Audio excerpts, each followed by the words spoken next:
we live?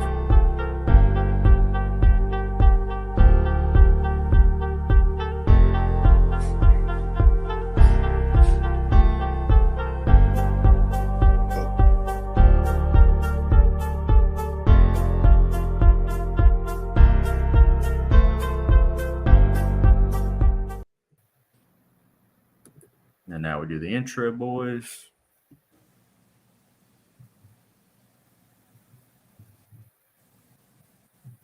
Look at that shot.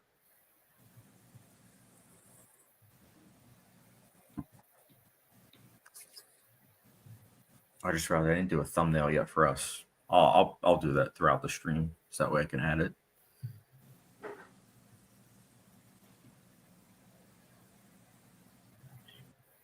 What is going on, everyone? Welcome to the latest live stream. I am once again joined by MARV YOLA MARV YOLA, and of course Sergey of SkynetGen, who we've collaborated before. Why does it take you so much effort to say the A? It's not an O, it's an A.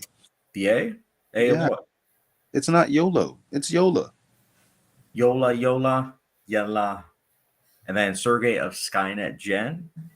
We've recently collaborated on our Criterion haul, which he will actually be unveiling on his channel, a Blu-ray haul that he did recently. So I'm looking forward to that. But gentlemen, how's your day been so far? Good, pretty relaxing. I'm alive, so I'm good to go. Marv, how was work? We need to know. I told you I'm not talking about work, man. Work was work, as it always is. Let's talk about something else. Like, are you taking care of your wife like you're supposed to? Oh, dude, always. What about your wife? I actually am taking a really good care of her. Her name is Dakota Johnson. Kate Winslet last week. Yeah, I was Kate Winslet every week. She thought she had to be single. She did. The first time I saw that movie, I thought she was a hoe. You thought she was a hoe? Yeah, I still do, actually. Believe it or not. Not in real life, in the movie. What about in The Social Network? I actually love her in that movie because she has the blonde hair. Yeah. It's funny though. I think it was probably like 4 or 5 years ago is when I realized like she has a cameo in that movie. But like prior to that, I didn't know who she was. But yeah, she's one of those actresses I like. I like her, but I feel like a lot of times she's just not in good stuff like Madam Web, 50 Shades trilogy. Stop it right there. You hush your mouth. You hush your mouth. First of all, those movies made her. They started her career. There are people who love those movies. Sure. So, like, we're not going to do that. You know what I'm saying? We're just not going to do it. She was in Bad Times at the El Royale. Let's go. That was pretty good. Let's go. Let's really do it. She was in Black Mass, How to Be Single. Okay, she's in a lot of good work. She was in the Shia LaBeouf film. Was it Peanut Butter Falcon? Yeah, she was good in that. Yeah, she was also in. She's a great actress. Oh, what's it called? Something okay. I liked the movie a lot, but for some reason, Am I okay? Yeah, she was really good in that. You forgot the name of it. You just told me about it. Yeah, I know. I was like, dude, Mark, you gotta watch this because I knew you would like it. I was like, she's really good. I actually had somebody else watch it. Actually, and she had a new movie, right? That just came out. That's what we're talking about. Yeah, that was the one. Yeah, the premise. It's about she plays this character, and she is just now realizing that she's not identifying as straight, so she's trying to like come out of the closet with the help of like her friend, who I forget the actress's name, but she's in House. Sonoya Mizuno. Yes, and she was in Ex Machina. I know her name because she's one of my wives too. So she's one. No, but that was a really like refreshing film. I really liked it. Thought it was charming. I'll put it on one of my best movies of the year. When I go, we're only in July. I mean, it's in my top 10. But when I go into the Letterboxd, I'll give it a 5-star. Speaking of which, Marv, I have my Hereditary shirt, so that way I can be like, Marv, I'm waiting for you to log this like 10 times. I can't log it. What do you mean? I can't log it. I can only rate movies that I've seen. I could type a movie in and give it the star rating. That's all I can do. What? That's all I can do. Why? That's all I know how to do. Oh, Well, Jot we'll down have your thoughts. a Letterboxd intervention. I'll teach you the next time we So hang. I go on, like I got to go on there. I got to give Twisters of my 4-star. I got to give Love Lays Bleeding my 5-star. Oh, you saw that? Yeah, I watched it twice. I watched it once by myself and once with my brother. Did your brother like it, or did he give it like a 3 out of 5? No, he loved it. He really had a great time with it. I told him the last 2 minutes would be trash, like I thought it was, and Really? I think the last 2 minutes of it are absolute garbage. Or last 30 seconds, whatever. It's absolutely terrible. But what I was expecting him to like break the TV, but he looked at it funny, like what? And then he's like, I was expecting you to like just throw the table screen. And he said, no, I mean I'm an artist, so like I get it. She like that's obviously in her head. So you know when you are artist, you see it different. I was like, oh, good for you, bro. You got the message. She was obviously He's evolving. My brother was always smart, a-hole. I'm kidding. Well, there was, I forget what movie it was, but he gave it like a 3 out of 5, and I was like, he gave that a 3 out of 5? I forget what. Yeah, Dad. I'll be in there in a second. But second? You mean 4 hours from now, Marv? I'm not gonna be on for 4 hours. I'm tired. But no, that movie you're talking about is Dune, and I don't give that movie a high grade at all. I give the second one a high grade. The first one I still think sucks. Yeah, I definitely disagree about that. I like the first Dune quite a bit. You like everything. No, he doesn't. I don't know about that. You didn't let me finish my sentence. You like everything and hate everything at the same time. What do you mean? Elaborate. Because you change your rating. Sometimes it goes up, sometimes it goes down. You could hate a movie 1 minute and then you can love it the next, but you could also love a movie 1 minute and hate it the next. It's very weird. Isn't that everybody though? Like, no, it's not. I've loved Hereditary since it came out. Marv, remember when you watched Hereditary in theaters and you were like, yeah, I just didn't like it as much. First of all, no, that's not what I said. I said I liked it, but I didn't see what all the hype was about. But after some time over the summer, I couldn't get it out of my head. Then I watched it on the second viewing, and then I was blown away by it. But I always liked it. I was just taken aback by all the hype. But once I saw the movie and just digested it, I was able to appreciate it more. I never disliked Hereditary. I mean, but I feel like, yeah, like what Sergey said, I feel like that happens to everyone, though, where it's like ratings can go down, they can go up, they can stay the same, too. That's one of the reasons why I have that, like, top 10 movies that have always been perfect, because it's such a rarity where it's like that I watch the movie immediately, and I'm like, yeah, that's a 5 out of 5. Sometimes it's like character development. Sometimes it just takes time for that to happen.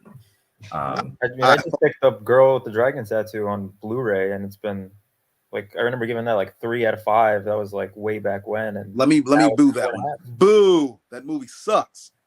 I saw Marv. I'm just kidding. I hate it. You hate it? No, I don't hate it, but I definitely don't. I got to finish my cut. My cut will fix it. Yeah, your cut. I'll give it to you on a USB drive. I definitely couldn't publish that on YouTube. It'd get taken down. Good. I'm trying to tell you. What are we going to change the music to? So Once Upon a Time cut. The music, once upon a I like the music. Dragon Tattoo. I like the music a whole bunch. I have none against the music. Chad's I think everything it has everything going for it. It just have what does it have that I hate? Because I haven't watched it in a while. The reason I got the idea for the cut because I was watching it one day, so I was like, man, there's a lot of good elements here, but some of the stuff has to go. It just has to. And I also had you put your money where your mouth was, because I always tell you, I'm like, all right, if you think the movie shouldn't be like that long, what would you take out? And I cut a lot of stuff out, and you got mad. Yeah, I think I still have the cut, and it's like I look at it and I aged like 10 years. That's one of the reasons why I went gray right here. Because you made it a happy movie. It was never supposed to be a happy movie. Never made it a happy movie. You can't make that a happy movie. You did though somehow. I did not. It's not a happy movie still. It's the scene. It's the scene where Sergey, he's like talking about, oh, I was saved by her, and then it goes to the credits, and it's like that's a happy moment compared to like Sergey. Listen, hear me out, Sergey. Here's what I've noticed with Chad, right? he is a guy that, like, he only knows that he loves that movie, right? He only knows that he loves it, how it is. He loves what the director was going for and everything. Cool, I get all of that, right? But he's not trying to comprehend what I'm trying to tell him. That movie has, like, I understand it's a great movie and all of that, right? But it's not perfect. The pacing is not there. It needs it needs to be some trimming in there. It just has to be. It's not perfect. It's too long. It's about at the Oscars. Okay, but aside from pacing, what else is wrong with it? Like, why are you docking it so much? I didn't dock it too much. Because I think pacing was an issue for me, but I took like half a star off only. No, I take what star did I give it? I gave it a 3-star. Well, actually, I don't even rate movies like that. Out of a 1 to 10, I'll give The Girl with the Dragon Tattoo a good 7. But It's I think not a 5, so it's a 1 then. Gotcha. No, I didn't say a 1. I said 7 out of 10. But here's the deal. I think it could be an 11 out of 10. No cap with my cut. That first hour is just that first hour, if it was a book, it would be word salad. It's just a lot of filler. It's filler in that first hour. Period. We got to get to feel the same way about Tenet, where the first hour didn't make any sense when you first saw it. I don't think Tenet makes sense at all. Chad, okay. On record, Tenet's a different Chad, don't I say all animal. the time. I say Tenet is not a good movie. Tenet is what I call a vibes movie. You just watch it to like take Chad, it in, like, but not comprehensively. Like, it's Chad, just, on like, record, haven't I always maintained that Tenet is not a good movie? You have. Yes. And I enjoy the more. record as saying that I retracted. I know when I first saw it, I said it was better than Inception, and now I'm like, it's not better than Inception. But hey, time can change your thoughts. Like, now I'm like, I don't even know how that even came into your mind. I was confused then. I was like, what are you talking about? This movie's terrible. But see, I watched it a couple more times, and I was like, I still like it. I'm still glad I own it on 4K, but it's not. I agree. Also, we got our first comment. Andrew Lay says, hello there. We have a trio today. Are you Charlie's Angels? We're Chad's Angels, which ironically, there's a character named Chad in the original Charlie's Angels, the movie.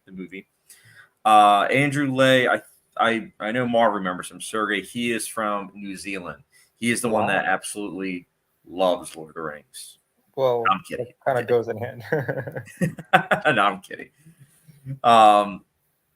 Tenet I enjoy, but it's definitely one of those movies where I understand why some people don't like it, because I do think that it is a mess, but it is an enjoyable mess. I would agree. At first, I didn't think that way. I didn't think it was enjoyable at all.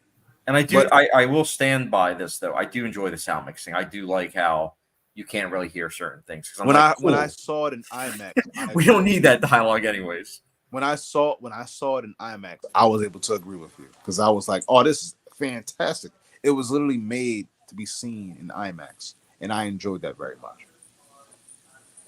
Yeah, I mean, Nolan clearly loves the James Bond movie, so it's one of those things where it's clear to see. They're trying to get him to do the next one. I hope not. Why would you do that? I want him to do something else. That's what he's always wanted to do. He's done it twice now. He has not done it. It was called Inception.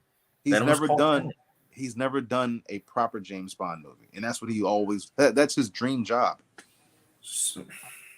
Suits, snowy mountaintops. It's literally James Bond, just under a different IP name now. It doesn't matter. It's his dream job. Okay. What if he wanted to do a horror movie? That would be cool. He said that he thinks it's interesting, but he's never found a way into the genre, which I think is a load of baloney. Oh, I would love to see a horror film done by him where it's like non-linear storytelling, and it's like, ooh, that'd be good. I think he needs. Andrew says, "Oh, I love this. This is what I love about the different time zones. Yes, the stream says 7:27, but it's already 2 p.m. on 7:28 here. Wow, so he is 4 hours ahead of us. Are you? He said 2 p.m. Didn't he? Oh yeah, you're right. I just had a dosage of. He's like 14 hours ahead of us. He's in the future. Holy cow. Could you imagine traveling to New Zealand and being 14 hours? Like, that would be so much jet lag. That means it's going to be already 2025 when it's New Year's Eve here. That's weird. My math skills right now, I blame it on the coffee hasn't kicked in yet. Speaking of that, do you know that? So I wanted to ask you, since you're a very smart guy. Oh, thank you, man. See, smart people like girls drinking that too. I'm kidding. You're a douche. But like I said, so I was talking to my brother, right? So they were my brother and my sister-in-law was trying to solve a math equation for some reason. I forget why. Oh but gosh, just after me proving my math about New Zealand time. So they were trying to figure out what was 3,000. Oh, what was 1,805 taken away from 3,000 or something like that. And they called me upstairs to ask them what the help. And as they were doing it on the calculator, and I just said the answer, which was 1195. And they got, how did you just know that off the top of your head? And they got mad at me because I couldn't do the work. I can never do the work. I can just know the How answer. did you get 1195? It's just basic subtraction. But I was like, but they got mad at me because it was like, you need to tell me how you did it. You got to teach the nieces and nephews how to do it. Why is that funny? It's not 1195, Mark. Oh my gosh. It is. It's not. It's not 1195. What I want you to repeat the question I just gave you.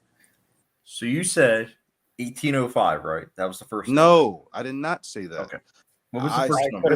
No, I want you to repeat what you think I said.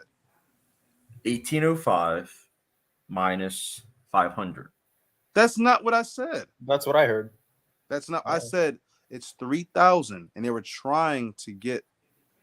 You're saying 3,000. They had to subtract 1805 from 3,000, and you end up with 1195. No, you don't. Yes, you do. That's 1,800 and plus 5. Wait, why would you no? If you're minusing 3,000 from 1805, Marv, it would be in the negatives. Do it on your calculator. They got the answer on the calculator. All right, let me. It's real negative time. then. And it's negative. It wouldn't be 1195. It'd be negative 1195 then. Why would it be negative 1195? You're subtracting 3,000 from what? 1805. 1805. You're in the negatives. What are you talking about? Yeah, 1805 minus. I'm about to calculate it right now. Daddy doesn't trust your calculator. I don't think that you understand the question I'm asking. Well, explain it. Elaborate. This is my dilemma. I can't. That's the problem. That is the whole reason I brought People in the comment section. What is 1805 minus 3,000? Turn it to a math class now. Last week it was an intervention. This week it's math class. Oh, that intervention's still going on. Please tell me you've been drinking cups of water. Marv, have you at least started eating breakfast? I've been eating 6 eggs. And beef? Have you been eating like ground beef or? No, I haven't had the money for that. I've only had money for eggs. So I bought like 2 things of eggs, and I eat 6 eggs a pop. How's sugar? Have you gotten sugar? Have you gotten sugar down? I have cut sugar out. I had my first soda today. Okay, 7 from 1. I'll take it. I will. I haven't had any candy. Yeah, I don't think so. Yeah, no really. Great success. Angela says, yes, I walked through the inversion machine from Tenet to see you guys. A better movie than Inception, by the way. Oh, Angela's got that hot take that I used to have. Yeah. I respect that. To be fair, I've seen Tenet, 4 times, I think? And the last time I saw Inception was 2020, which I know Marv's going to be like, that's insane. What? But yeah, see, I knew it. I like it. I like Inception. It's good. It's great. It was my favorite movie for a long time. Then I saw How to Be Single. That sounds dumb, but it's the truth. I'm not even lying. So How to Be Single is a better movie than Inception? I didn't say that. It's just personally for me, I love it better. Completely different movie. I love Completely different movie. Shouldn't that be respected that it's that diverse? Of course. Well, we respect your opinion. Look, what does this say? What does that say? 11.95. How did you get that? How did you get that? I told you it's 3,000 minus. Hold on. With us, 3,000 minus 1,805. That's the answer, and I did it in my head. And You when said they did it, 1805 minus 3,000. That's not what I said.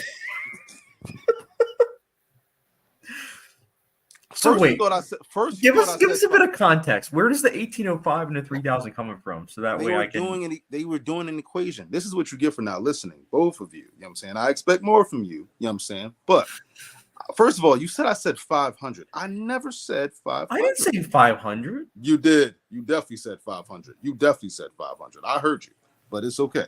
But my problem is that they were mad at me. Well, not mad. They weren't mad, literally. They were just like, bro, tell me how you got the answer. And I couldn't tell them. So that's what I'm bringing up to you guys. When I have the answer, I can't like tell you how I got it. I just know it. So is that a problem? Like, for example, in class, I used to get in trouble whenever I had like math problems, and I'll do it because I did it in my head. And I'd get the answer, but I didn't know how to tell them on the paper. So you never showed your work, and you didn't never. I've never shown my work. I couldn't do it. So I got. You've seen A Beautiful Mind, right? Of course, I used to watch it every day with my mom. Well, you gotta do what he does. You gotta do what you got a John Nash shit. I don't remember it though. So tell me what happened. What did he do again? I know he had Ed Harris as his imaginary friend. Spoiler alert. Spoiler alert. Oh my that was not him. He literally had to write everything out because he had this same thing where it was like in his mind a lot of the times, but then he wrote it out.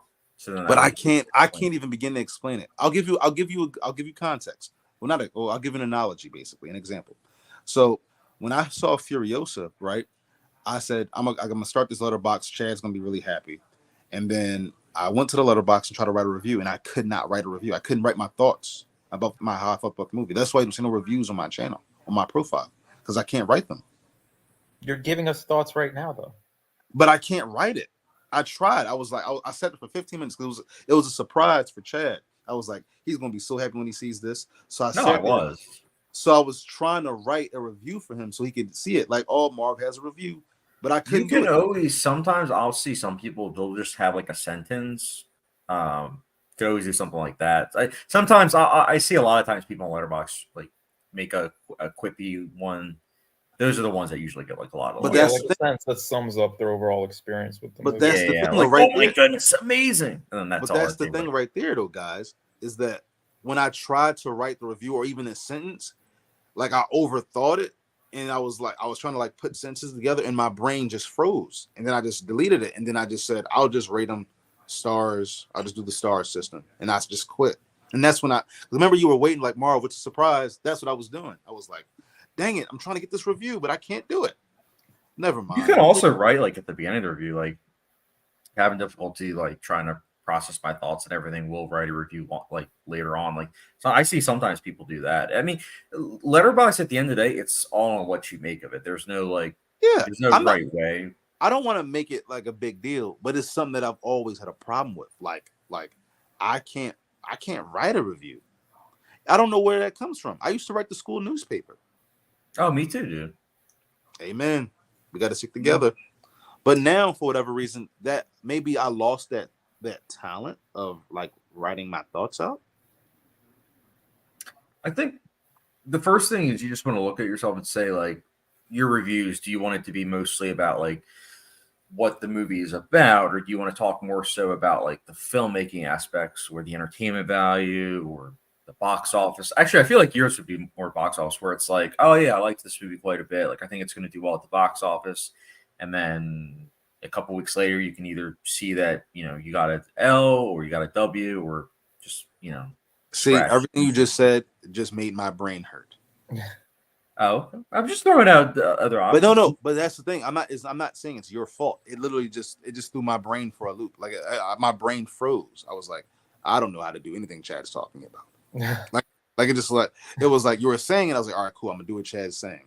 Remember how you remember? Like, here's a good example, because Sergey and I, we both write out reviews. Mine, I treat it as the way it says, like a diary. So it's like I'll add little tidbits where it's like, oh, like certain things where it's like, oh, this movie I saw like 10 years ago, or this is how I first heard about it. And then Sergey usually will give like a little bit of like what the story is, and then he'll then dive into talk. I mean, I just dive right into it. I don't need to do like backstories. I'm not trying to write like a whole book on Letterboxd, you know. Sometimes it does, like sometimes certain movies do hit me like emotionally that I do want to write more, but usually it's like a paragraph or something, which sometimes is hard to do too, because a lot of times you watch a movie and you don't have like any thoughts on it. So like, okay, what do I really say about this movie? But you're like in a space of you've written so much, like you kind of force yourself to write it because you've written like thousands of reviews already. So it's like, yeah, once you write a review. But that's the thing right there. The more passionate I feel, the more I definitely can't do it because I can't. My mind is all over the place because I'm so excited. I mean, you could do bullet points of like things you liked. Actually, I'm glad you brought that up, Chad. You remember my wedding speech? Yes. So my wedding speech, it was a great wedding speech. But it was from my paper, but I didn't read the words off the paper. Like I looked at them before I said it, but it was more like I just memorized the words of what I was trying to say. And then I just said it into the microphone, but I didn't read it off the paper. Right. That makes sense. Like it was more like, all right, I'm nervous because you ask anybody, I was terrified. I was like, oh God. Yeah, you were nervous because I didn't know I had to do one until that day or whatever. Side note, we have a couple comments. Go ahead. Angela, I can't math. A Beautiful Mind is a horror movie to me. I mean, some of the scenes do kind of feel like a horror movie in a good way. I could never do what Russell Crowe did in that movie. He was phenomenal. Should have won Best Actor. What's up, CA?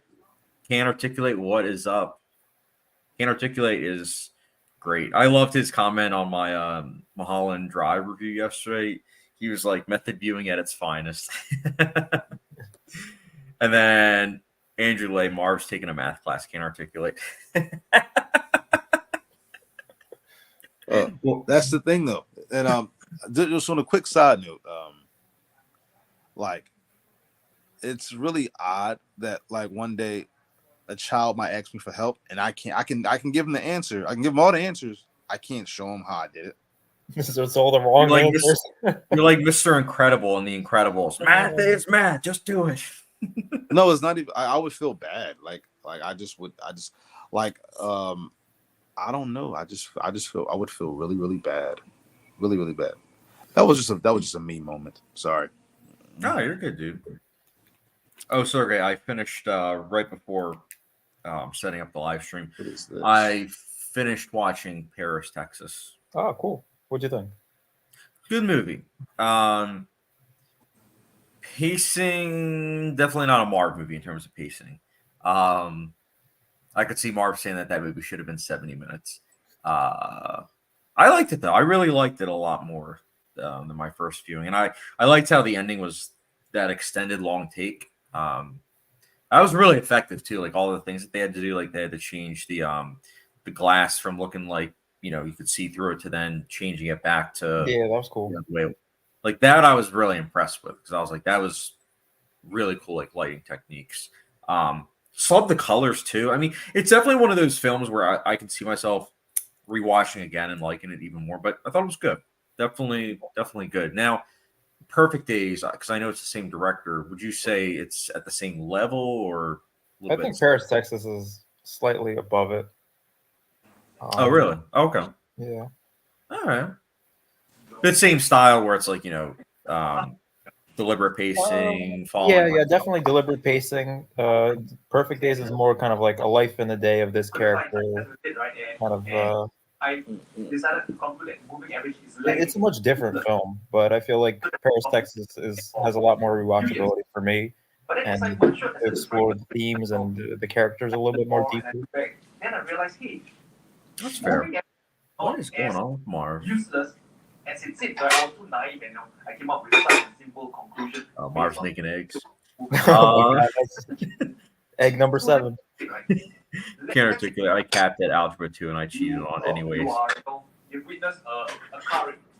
You know, I always hear people say, "Oh, kids these days, this or that," and I always think like, "Oh, it's funny because the previous generation probably said the same thing." But it is kind of wild that knowing like our kids it's going to be a lot different because it's like with ChatGPT, like they're going to be, you know, writing papers, a lot easier. So it's going to be interesting. But yeah, Can't Articulate. You watching anything? I Can't Articulate. I think I forgot what you reviewed recently. I liked it. We'll have to start talking about Deadpool 3 when Marv's ready. I don't know what Marv, what are you doing, you hack? I'm making my spaghetti. Not eggs? Not eggs. I'm going to share with you. Bootzilla is in the chat. Hey, fellas. What's up, Bootzilla? We got Sergey of SkynetGen. Be sure to subscribe to him. He is getting close to 1,000 subscribers. We're trying to push him to that. He does 1.2 videos per year. Yeah, pretty much. Yeah. Your math is actually mathing. Since Mark can't hear me, he was right. I did say 500 at first. That's because I was trying to understand what he was trying to math. I told you. Oh. You just gotta listen. Listen next time. To be fair, Marv. To be fair, Marv, it was minus regardless. So 1195 technically was right. Minus negative. Let's begin. No. So first thing first, right? I know. You'd have to run the math problem by him. You have to repeat everything you just said. My dad was talking to me. Oh, I was saying that you're right, Marv. I'm kidding. Matter of fact, if you want to try it again. Hold on. I want to while I make my spaghetti. Since you Do you don't have believe meatballs too, at least? No, I don't do meatballs. No, I hate meatballs. I'll show it to you. Actually, I don't think I can. Actually, You're No, just I gonna can't. do spaghetti? That's what it looks like. Okay. Is that meat sauce? Yes. Okay. I love how we went from math to now culinary school. I have a protein bar, But and my coffee. I'll settle this right now. So this way we can dead it right here. Give me a question and I'll answer it. Marv, what is 500 plus 500? That's too easy. That's 1,000. Okay. And what's 1,000 minus 200? It's 800. That's not What's 800 minus 250? 800 times 550. All right. Check it out. Give me a harder one. You want me to give you a harder one? Yeah. You don't got to do nothing like the square root of pi. I don't do that, but like basic stuff. Give me another one. Trying to think of one. Hold on, I can't hear you. Let me turn this up. Sorry. No, you're fine. I'm trying to think of one. Sergey, you feel free to chime in, brother. 843 minus 500. What is it? 843 minus 500. 843 minus 500. Yeah. 343. All right. Like I said, give me a harder one. Can't Articulate says, I'm watching Three Body Problem. Not a fan of it yet, like everyone else, but it's not bad. I might rewatch Shogun or just go to Westworld. I haven't watched it, so please don't. Go to Westworld. Go to Westworld. I'm telling you, you will not be disappointed. Why you didn't like another Dexter spinoff that just got announced today? I think. Yeah, I did. I mean, I'll watch it, but I don't know. Part of me kind of wishes that show ended in 2013. You want everything to end. Yeah, finality, man. Like finality really means a lot. You know, it means something. Nope. I wish Game of Thrones was still here, but it's okay. You would want it to be how many seasons? 9, 10? Yeah, no, that's way too long. I'd have gladly taken longer. Name a single franchise that's like never ending that actually maintains quality control. It doesn't happen. Now, this isn't my personal take, but some would argue Grey's Anatomy. Just saying. No, I was gonna say that's like the biggest fake news. My wife is a fan of that show, and she will tell you straight up that the last like 5 seasons have not been good. I mean, in fact, rewatching the show, she usually stops at a certain point because the rest of it is just not good. It's repetitive. Yes, but that's what I'm saying. Like, when you last that long, it's like you either have to jump the shark or you just are pulling from the same stuff that you did before. And of course, if you're a fan of the show, that might be fine. But it's like, I don't know. Some people just want, something to end, like myself. Like you get tired of it. You want the MCU to end. I It mean, did end. I wouldn't mind it. See, I would. That you would literally break the hearts of I think generations. that studios would have a stroke, yes, because then it's like, now what are we supposed to make? But that's part of art, like trying to find new things to do. Bring back westerns, bring back that into the mainstream. I don't think westerns are dead. I think westerns are still here. Yeah, we get it on like the indie scene, but like, no, what was the last big budget western? Well, Horizon, I guess.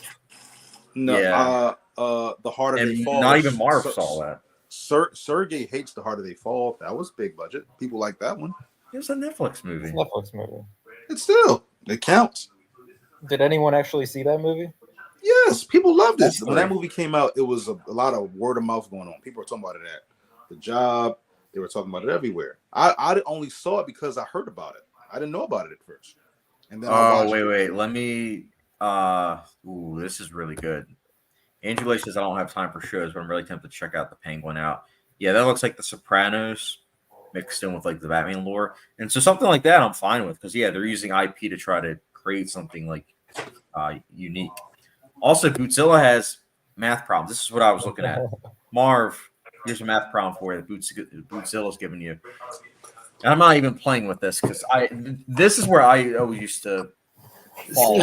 See how you know PEMDAS. Yeah. Have at it, Marv. 6 divided by 2.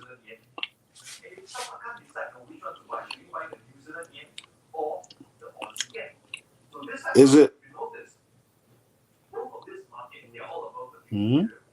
3. Now, this is going to be a dumb question. Oh, boy. But that's because I don't know how this question works. I never did. Is the answer, don't laugh at me, is it 6? Only Bootzilla or Sergey would be able to tell you. 6 divided by 2. 6 divided by 2 was is always 3. my weak spot in math. 6 divided by 2 is 3, right? 1 plus 2 is 3. So does that mean it's 6? I think division is first in the PEMDAS. But you still have to multiply. You would divide 6 by 2, which is 3. Mm-hmm. Then you still have to multiply by what's in the So it would be parentheses. 9, probably. Boots, give me another one. This one's too complicated. Give me a. He says sorry. 6 divided by 2. 1 plus 2. 6 divided. So let's try another one. I don't get that one. Andrew Lay says it's 1. It's 1. Yeah, I would never got that one. But like, I love how our stream turned into a cooking show, but then also a math show. It's always something. But Andrew Lay says brackets first, which makes sense. Which brackets? Parentheses. I would just look up that at this point. I still someone in the comment section educate me. I still don't know why. Like a lot of stuff in school that I learned, I understand now why we use it like in the real world. But PEMDAS, I never really understood what we would use in the real world. You know what I'm saying? Like I don't know. Like that's just one thing I just didn't understand. I went up to calc, but that was like 7 years ago, so I don't even remember anything anymore. Yeah, well, I mean, think about it. Like when you go to the supermarket, I'll give you 60 cents. Oh, actually, I got to use PEMDAS first, so it might not be 60 cents. You know what I'm saying? Actually owe me money. Oh, man, I love this stuff. But, Marv, you ready to talk Deadpool 3 a little bit?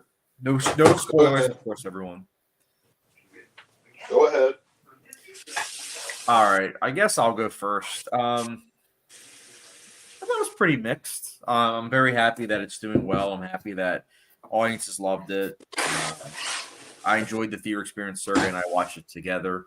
It was an enjoyable theater experience. Would I watch it again? No. I think for what it is, it's kind of is what it is.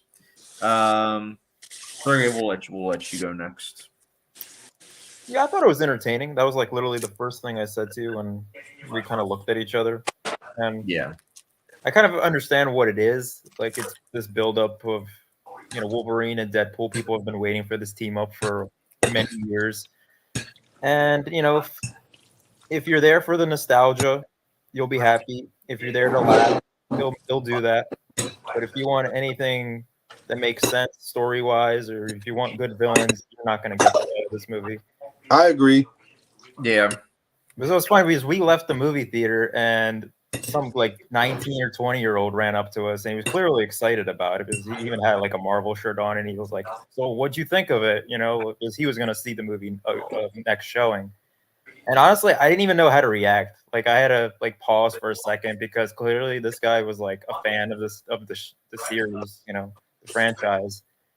And I had to like step back and be like, you know what? Most people are going to enjoy this, so let me not be a hater for like 5 seconds and say that it will be actually enjoyable. Um, I mean, I would say that we are not the people to be asking.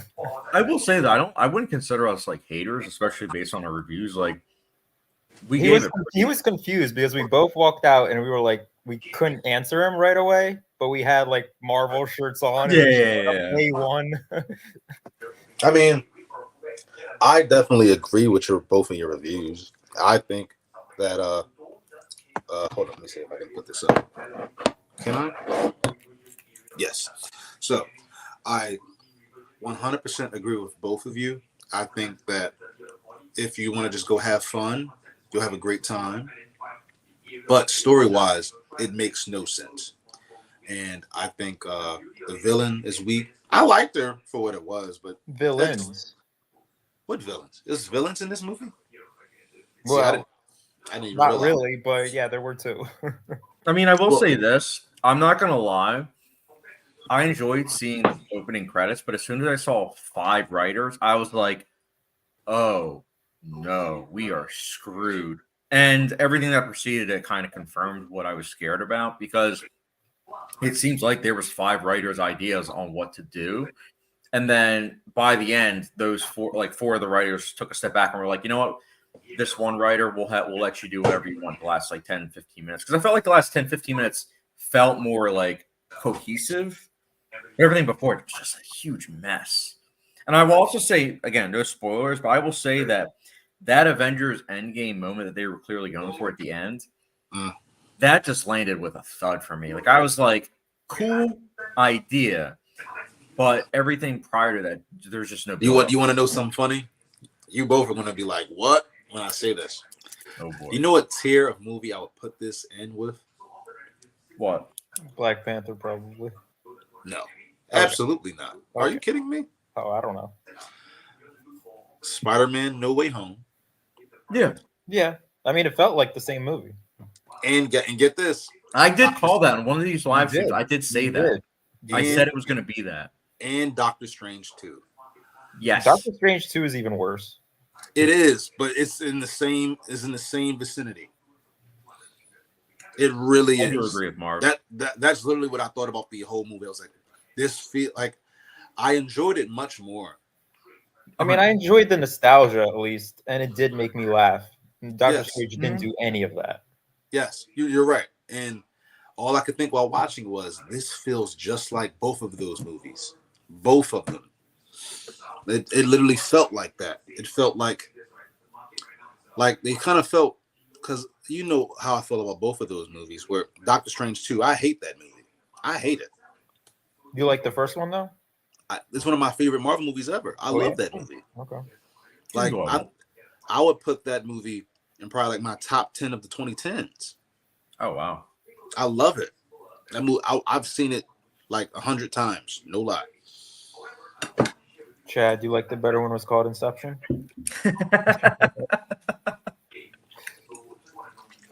I will say, going off of what Marv was saying about it being a combination of those two movies, the reason why I said it a couple live streams ago was like that it was going to be very similar to Spider-Man No Way Home is because when you look at that movie and how much it made, like the studio saw like, hey, the filmmaking process of that movie was a mess, but now that things are back to normal in terms of like COVID and everything. It's like we can just take what we did, that messy approach, and just apply it to the Deadpool formula. Have two actors that everyone loves, and it'll be a slam dunk hit. And they weren't wrong, like because it is. It's a movie that nostalgia sells things. It always has.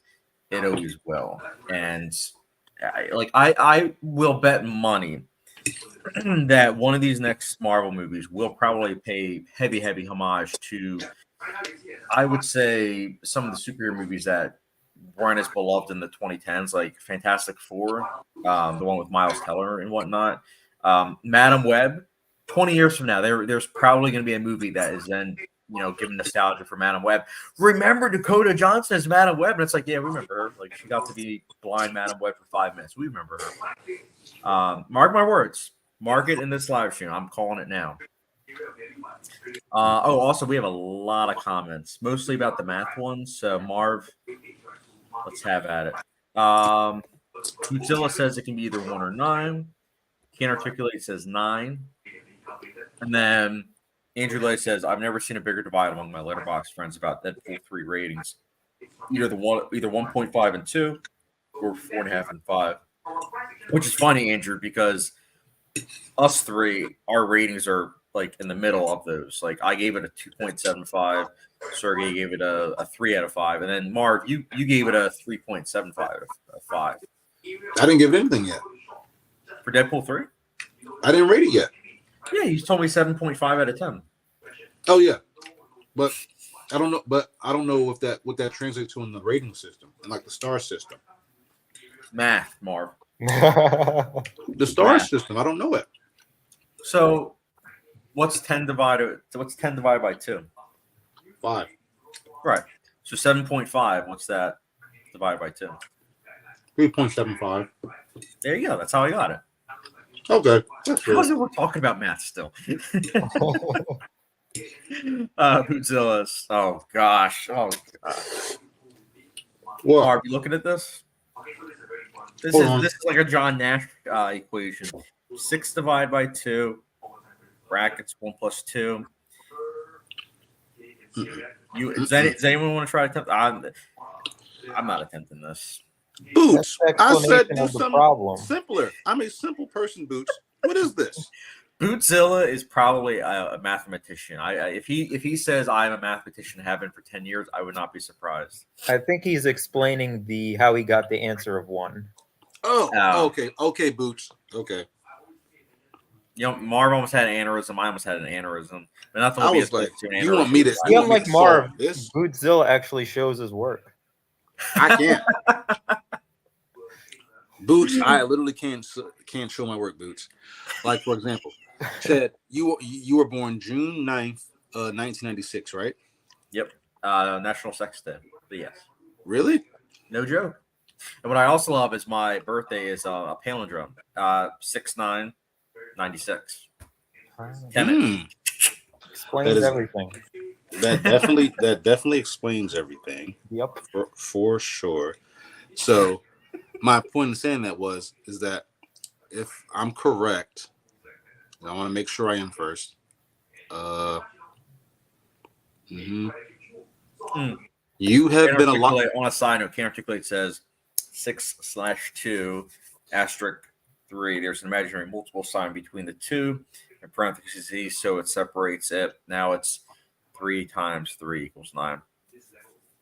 These gentlemen are math scholars, and I love it.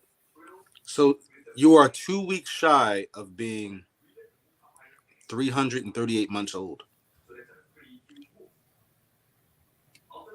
Okay. That's interesting, isn't it? I'll go with it. Want to test it out? I'm good for now. Bootzilla, No Way Home is better. No Way Home is 7 MCU all time for me. Deadpool Wolverine is 21. Holy cow. I think I have them both pretty close, not going to lie.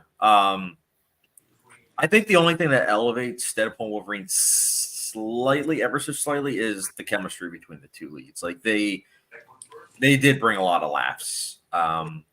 I will say I was disappointed that Matthew McFadden, like the villain, that he was kind of wasted. Like, he's such a good actor, and he just had nothing to work with. I don't know, like that idea of someone that is just like a middleman that is just trying to do their job and try to, fix things so that way the upper staff don't know. Like I like that idea, but it was like for most of the movie he then wasn't there, and then at the end it was like, oh yeah, I got to do this, and I was like, I'm not feeling it. Bootzilla just saw that Robert Downey Jr. will be Doctor Doom. Let's go.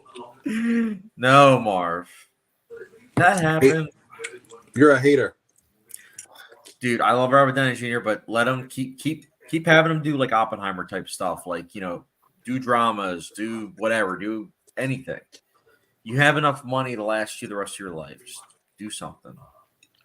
We the fans want him back. Yes, and now we'll get Iron Man and Doctor Doom, like a buddy comedy between them. Sean Levy will direct that too. Joe and Anthony Russo. Oh, great. So we can have gray granite color grading. Love it.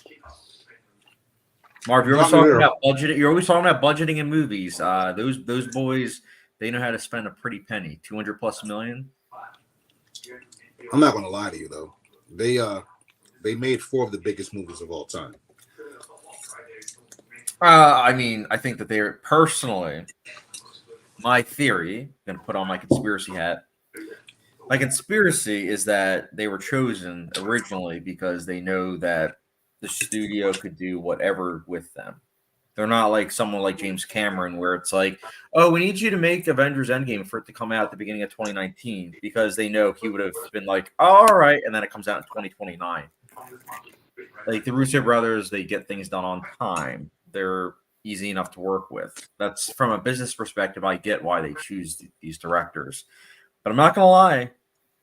Those two being chosen over Ryan Coogler, I am not happy about that. I mean, that's assuming Ryan Coogler wanted to do it. He probably didn't want to do it. I mean, should probably say something, right? Because I mean, he's done 2 movies with them before. So, and the second one was a disaster. I liked Black Panther 2 personally. I thought that was actually good. That's not what I mean. It was a disaster. The star died, and they had a very, very troubled production. If you ever read about it, it was very, very hard to make that movie. Oh yeah, it's even more surprising that it's actually watchable. It's not actually better than Deadpool and Wolverine. I agree with Sergey about that. Both of you are tripping. I don't think I'd watch either movie again, but I do give it to. I will never in my life watch Black Panther Wakanda Forever ever again in my life. It was a nice tribute, though. It was a nice tribute to the actor, though. Yeah, nice tribute. You can watch it on YouTube. I don't know. I'll also always have a soft spot for that movie because that was the first movie I saw in theaters like after being married. So like that was So and Nicola and I we both really liked it. And it's funny because she doesn't like superhero movies, but the 2 Black Panther movies are both ones that we can watch together, and she doesn't have to have seen the other 300+ MCU movies. So I actually need to rewatch it because I was in Georgia at the time, and it was a very rundown theater with flashing lights. So, and somehow even then I still enjoyed it. Yeah, I'll be curious on like rewatch how it holds up. I'm not gonna lie, part of me is kind of nervous because it came out a month before Avatar: The Way of Water, and they have very similar ideas. It's just one clearly had a lot better visual effects, and not that visual effects are the only thing, of course, in filmmaking. But I am kind of curious, like on rewatch, if it's going to be like one of those things where I'll still really enjoy it. But I liked it. It is one of my favorite MCU movies, I will say, and definitely what do we have? Phase 5. It is definitely my favorite Phase 5 movie. Andrew Lay, the answer is 1. I need Ryan Gosling to point at my Asian face and say the math checks out. If needed, Margot Robbie needs to back me up in the bathtub. That's a nice big short reference. Bootzilla laughing emojis. Yeah, I don't know. Oh, are you guys caught up with it's called House of the Dragon? Like 3 episodes behind. I won't really talk about it then. What else are you guys watching now in terms of like? We'll talk about shows because I know some of the people in the chat are more show kind of people. I'm watching New Girl, and what else am I watching? What show is that?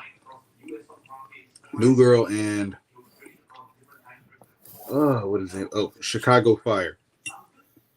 Really, you watch Chicago Fire? It's like 20 seasons, right? Yep. I always see commercials for that. You ever get a shot? No, you kidding me? No. Mm-mm. Marv, I'm the opposite. So I'm the opposite when it comes to TV shows because there's so much time that you have to put into it. I'm not as like, oh, I'll give anything and everything a shot. With TV shows, it's like I do a little bit of research where I'm like, okay, this is like 4 or 5 seasons. Cool. It's only 40, 50 episodes. Got it. But as soon as I see, oh, it's a cable show and it's 20 plus seasons, like, I'm sorry. Like, I'm not going to check it out. I'm sure it's good. Something like ER, I'm sure it's good. Something like, I almost said Dr. Doolittle. What's that? Doctor Who. I'm not going to watch Doctor Who. Like, I'm sorry. Like, that's like, 60 seasons? Like, I'm sorry. I'm not going to. I don't think you would like it anyway, though. I've heard that it's very dodgy. Like I've heard some renditions are better than others. It sounds like James Bond, where it's like some renditions are better than others. So, and you never got into Star Trek, right, Clayton? No, my Uncle Kevin, he loves Star Trek, but no, my dad was never really into sci-fi. So like I grew up watching, ironically, like old sitcoms, like I Love Lucy's Show, Andy Griffith's Show, Gomer Pyle, stuff like that. Do you like Family Guy? I do, but I don't like binge watch it. I'll watch like usually when I'm down the shore, I'll watch like an episode here or there. But I don't know. When it comes to TV shows, it's like I like those shows where it's like constant progression of like story beats. Those like story of the weeks. It's one of those things where I have to be in a certain mindset. Like for example, I watched a couple episodes of I got the show Top Cat out from the library, which is like a Hanna-Barbera show, and I watched the first couple episodes, and I'm enjoying it, but I'm also at the same time like, do I want to continue watching this? Because it's just like, okay, Top Cat is getting in trouble and he has to outmaneuver the police. I'm like, do I want to deal with this for another 28 episodes? I don't know, because I enjoyed it, but I don't know. Versus like something like Sons of Anarchy, it's constant beats of the story, but at the same time, it seems very limited in its storytelling. So it's like I think I need to rewatch one of the shows that I like, The Robot or Hannibal's gonna be October. I know that, but I just finished season 3 of something. I have one for you. What's up? It's called The Man in the High Castle. No, I've been. On Prime. Yeah, I've got to watch that actually. It's great. Oh, you still need to watch it too, sir? I've been meaning to watch it, but I think it's like 3-4 seasons at this point. I think it's 3, but I'm not sure. But I think it's 3. Oh gosh, I love these comments. Can't articulate now. Chad has to watch 15 seasons of Supernatural and its spinoff. Oh, gosh. See, that's another one.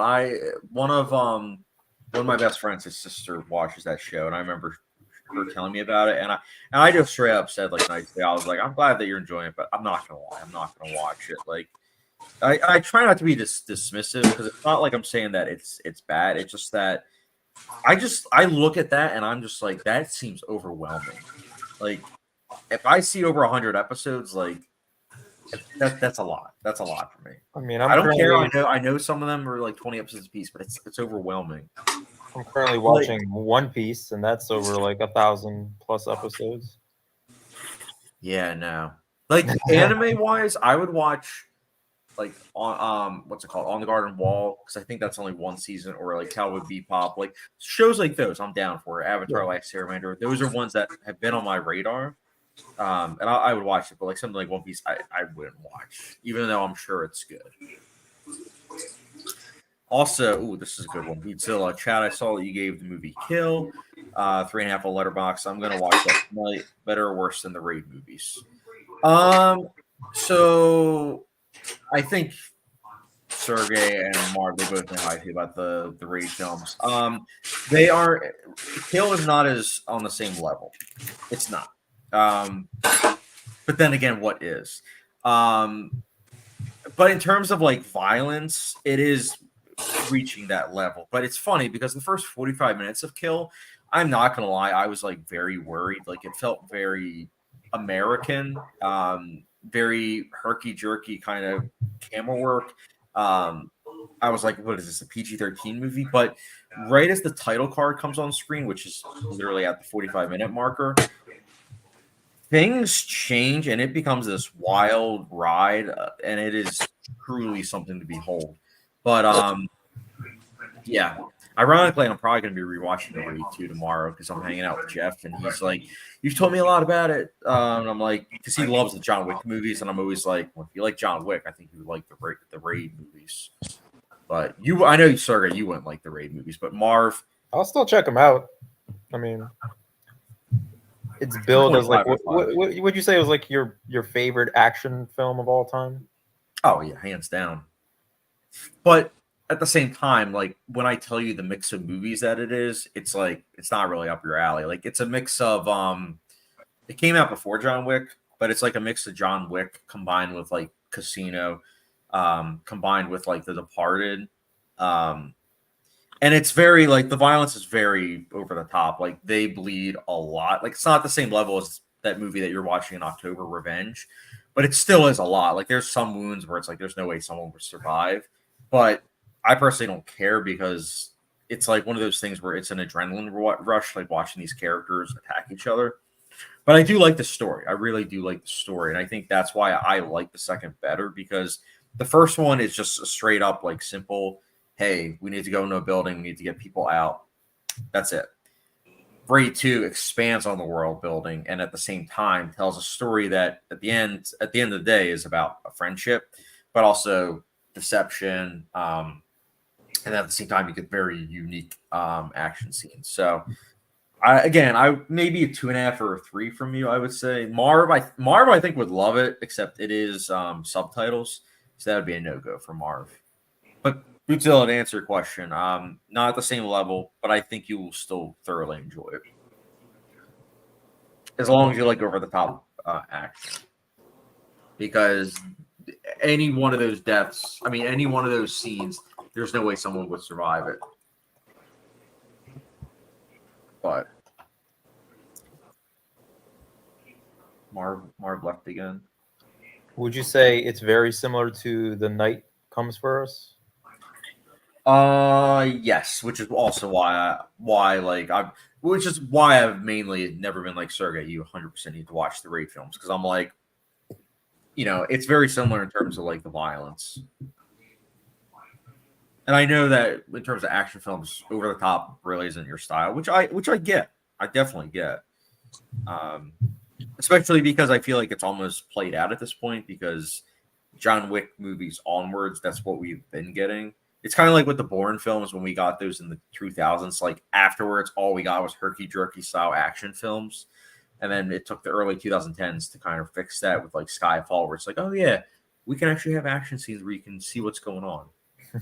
It's like, oh, cool. I like that. Marv, are you still making spaghetti? No, I ate it and everything. What are you doing then? I'm right here. I'm looking at you. I just have you laying on the bed. Oh, oh, oh man! What are you watching tonight, Sergey? I have no clue, but it's still Criterion month, so I'll probably fit another title in. Maybe what is it? Why Santiago? Nah, definitely not. I would be curious to hear your thoughts on that Worksmeister Harmonies movie. It's definitely an interesting film. Yeah, I think I saw a review. Yeah, you were saying that it was like really, really slow, right? It's slow, but the cinematography is really kind of mesmerizing. So really, kind of depends if it grabs you immediately or if you just, you find it a bore for 2.5 hours. Guys, we have breaking news. What happened? So, the Fantastic Four, their title, we have their title, okay? Because remember, it's Comic-Con right now, so we're getting a lot of MCU news today. Oh, let me get my tissues ready. I'm kidding. So it's called Fantastic Four: The First Steps. Okay. That's the name of the Fantastic Four. And who's in it? Pedro Pascal, Vanessa Kirby. Okay, Vanessa Kirby. I don't know the other two people. I like the other two. Who's The one Pedro is in Pascal? the one is the cousin in The Bear, and then the other one is what's his face from Stranger Things and Quiet Place 3. Forget his name. But I like him. I like that he's. I like that he's kind of making a name for himself outside of Stranger Things. Yeah. I'm trying to see whatever news that we for get. Third time's a charm, maybe. Who's directing it? This is so exciting. I actually, let me look it up. I actually don't know.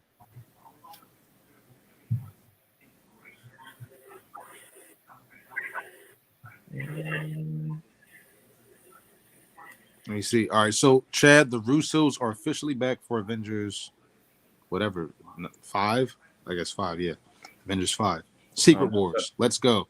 So excited. Oh my God, we have titles. You ready? You ready for this? Avengers All Doomsday, ears. Avengers Doomsday, and Avengers Secret Wars. Oh my God. Oh. I know. I just orgasm too. Dreams were literally just made just now. I'm literally going to cry. Nice wet dreams. This is so fantastic. I'm looking at this Fantastic Four. Marv, there's 4 screenwriters. The director of what, WandaVision or something? Yeah, I had hope because of him. Matt Hackman. I mean Shackman. My bad. Sorry. I like that show. You just hate that show. I'm kidding. That show was good. I should for my channel just get a shirt that says like #1 hack fraud. Just wear it around. You think everybody's a hack fraud though? That's not fair. That's the joke about the shirt though. Like #1 hack fraud, aka me. You're not a hack fraud. I think you could be the next. I want to say next Gore Verbinski. Why? Because all my movies will bomb. Wow. But he only made one movie that bombed. Which was Cure for Wellness. Okay. Lone Ranger. Oh yeah, I forgot about Lone Ranger. Weatherman. But that's his fault. Chad, if that movie was made responsibly, I like it would have been a hit. Yeah, all those. So I mean, I'll take it. You know what? I'll take it because I do want to make a movie like a Cure for Wellness. Like no, context matters. Context film. matters. Here's the deal. Right, #1, the Lone Ranger would be a hit if they made it for the right price. There's no reason it should have cost $250 million. No reason at all. Wait. Let me look at the comment section because I thought you were joking earlier, Mark, but you might not have been. Angela, my favorite action movie of the year so far is still The Fall Guy. I was so sore from grinning too much. That's fair. I'm glad you enjoyed the movie. I think Mark, you saw The Fall Guy, right? I did not. I want to though. What did you think I was joking about? I'll get to that comment. It's the second one. Buzilla says horrible title and logo is even worse. Can't articulate our DJ is Dr. Doom LMAO. You thought I was joking about that? I was being serious. This is legit? I'm reading the news to you right now. This is legit. Yes, this is all from the Deadline Hollywood. I'm this reading is the dumbest thing I've read. Is this this is legit? Yeah. That's how I felt. I like what happened? Why? Why is he? I'm so lost. Why is he Dr. Doom? Is he supposed to be like a different character, or is he Iron Man turned Dr. Doom? Goodness, it's just frustrating. That's just frustrating. I like. Why would they like? He played Iron Man. Why would you do that? Like, I understand with Wait, we're not getting some comic book reference, Chad. It's cool, In issue number 50 of Fantastic Four, they revealed that Iron Man was actually secretly Dr. Doom and that he was trying to thwart their missions all along. Wait, let me check my phone because Marv might be saying that he had to. Oh yeah, I'm seeing on my phone 2 people, like some of my friends, saying that it's so dumb. Why would you have a main hero also play a villain? Okay, so this is legit.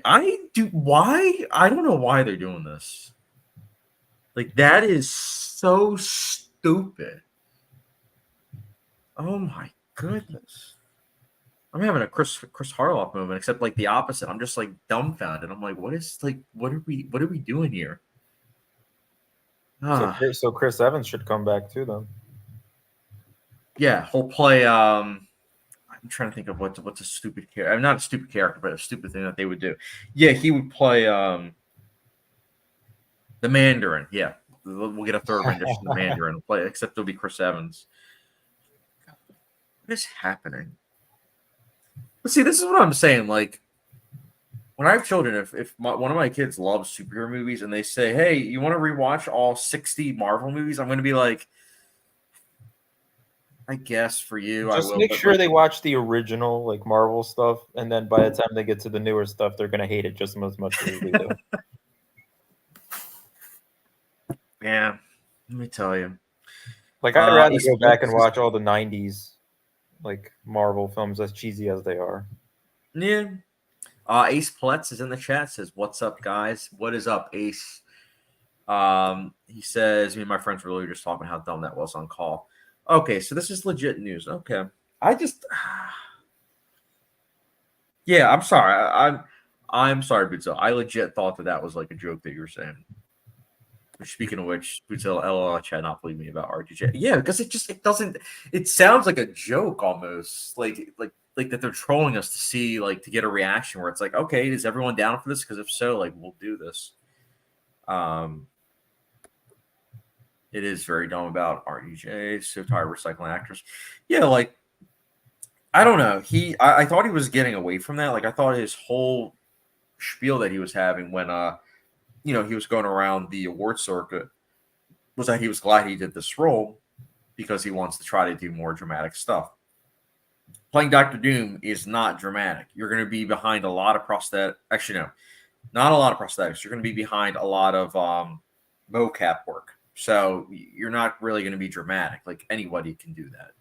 I shouldn't say everyone. That's because that's being kind of dismissive. But my point with it is that you're not really going to be dramatic in that, because what's probably going to happen is you'll probably film some of your stuff, but then a lot of it will get on the cutting room floor, because that's what happens with a lot of Marvel villains. So I don't know. I'm not about that, but at the end of the day, the fans have spoken, so I guess it's meant to be. Ace Splits, this might be the worst casting idea they've done. Yeah, I mean, like I don't know. I really don't know. Like, what are they going to do now? Like, I'm trying to think of someone else. Like, get Chris Pratt to be also the villain for Captain America 5 whenever that comes out. Well, they're done with Guardians of the Galaxy, so they might as well, right? Yeah, I guess, you know what? Chris Pratt's going to need some roles. So, Andrew Lay says RDJ got me a golden man. Now Daddy wants another dinosaur skull. Oh gosh. Well, I'm glad that we're getting this news like while on the live stream, because it's like a real time we're able to react. I'm not seeing Marv comment, so I guess he's out. Let me see.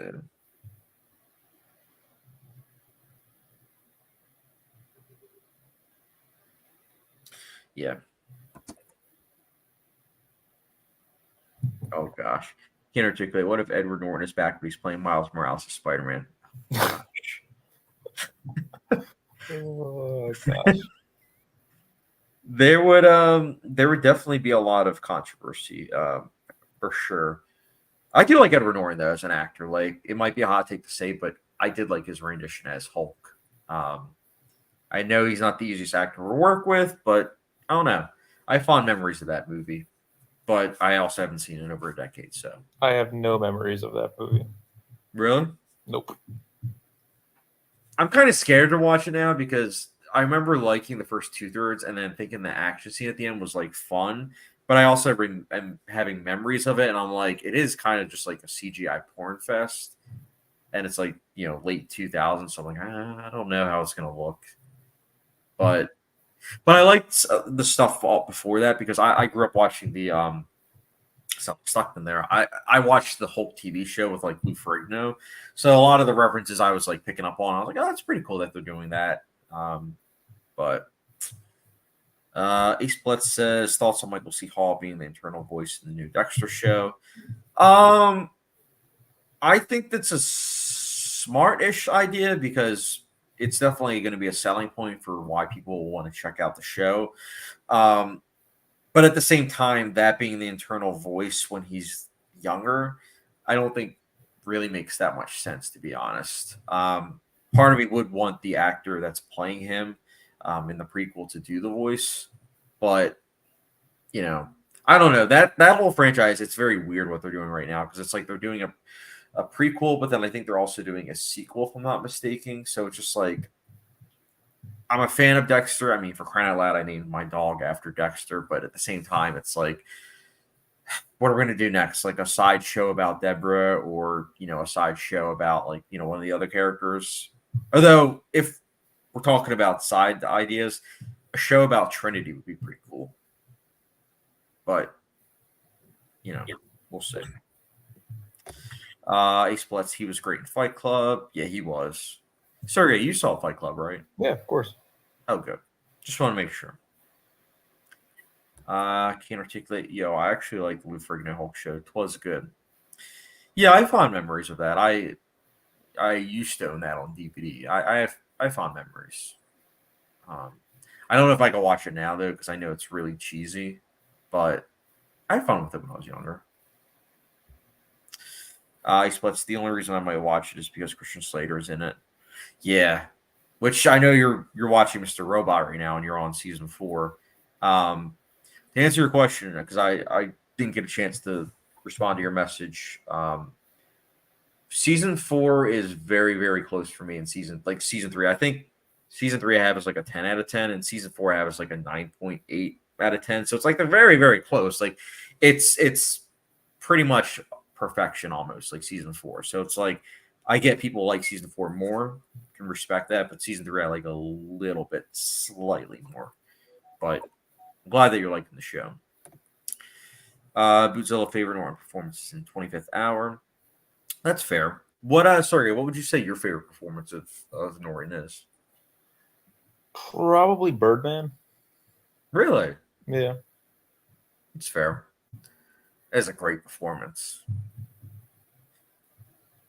I think. Mine might be between that or American History X. I thought he was great in that. I forget. Did you like Primal Fear? Yes. I think it's a sturdy. I mean, you know me. I have a soft spot for courtroom films, so I thought it was rock solid. I thought he was great in that. Yeah. Like that's the type of performance that you get a lot of attention for, where it's like, whoa, who is this guy? But yeah, he's good. Hard to work with, from what I understand, but he's good. Ace Blitz, there was actually going to be a Trinity show. It was canceled. Oh wow. See, a Trinity show, I think, as long as John Lithgow is in it. Actually, it wouldn't even make sense though, because John Lithgow is a lot older now. I don't know how I feel about like a prequel show, like even. Oh wait, guys, Marv's back. Marv is back. Yeah, you have replaced him in terms of Marv. What happened? It died. It died. Yeah. But well, I'm glad that you were resurrected. I got it like on the, Robert I got Downey it on the Jr. charger in the now. MCU. Now we can discuss the biggest news of the night. Oh God. Gosh, what happened? So no. So we can get back to talking about it. So we have it, right? So listen, we have Avengers Doomsday and Avengers Secret Wars. I couldn't be happier right now. I'm very excited. But what does that say? Like, what is it about? Well, have you ever heard of Secret Wars? I've heard of it, but yeah. So Secret Wars is a crossover event where all the Avengers have to fight each other on Battle World. So, and I had heard it was a rumor before, but it's pretty much 60 Marvel characters are going to fight. Oh, God. Battle World is a planet. They're put there by Dr. Doom. Civil War Part 2. Is this work? It's not like Civil War. It's different. They have to fight each other. Like they're not on teams. They're all put against each other. They're all in prison. I'm so excited right now. I could I'm live. happy for you, man. I could pass out. Oh my gosh. Oh my God, bro.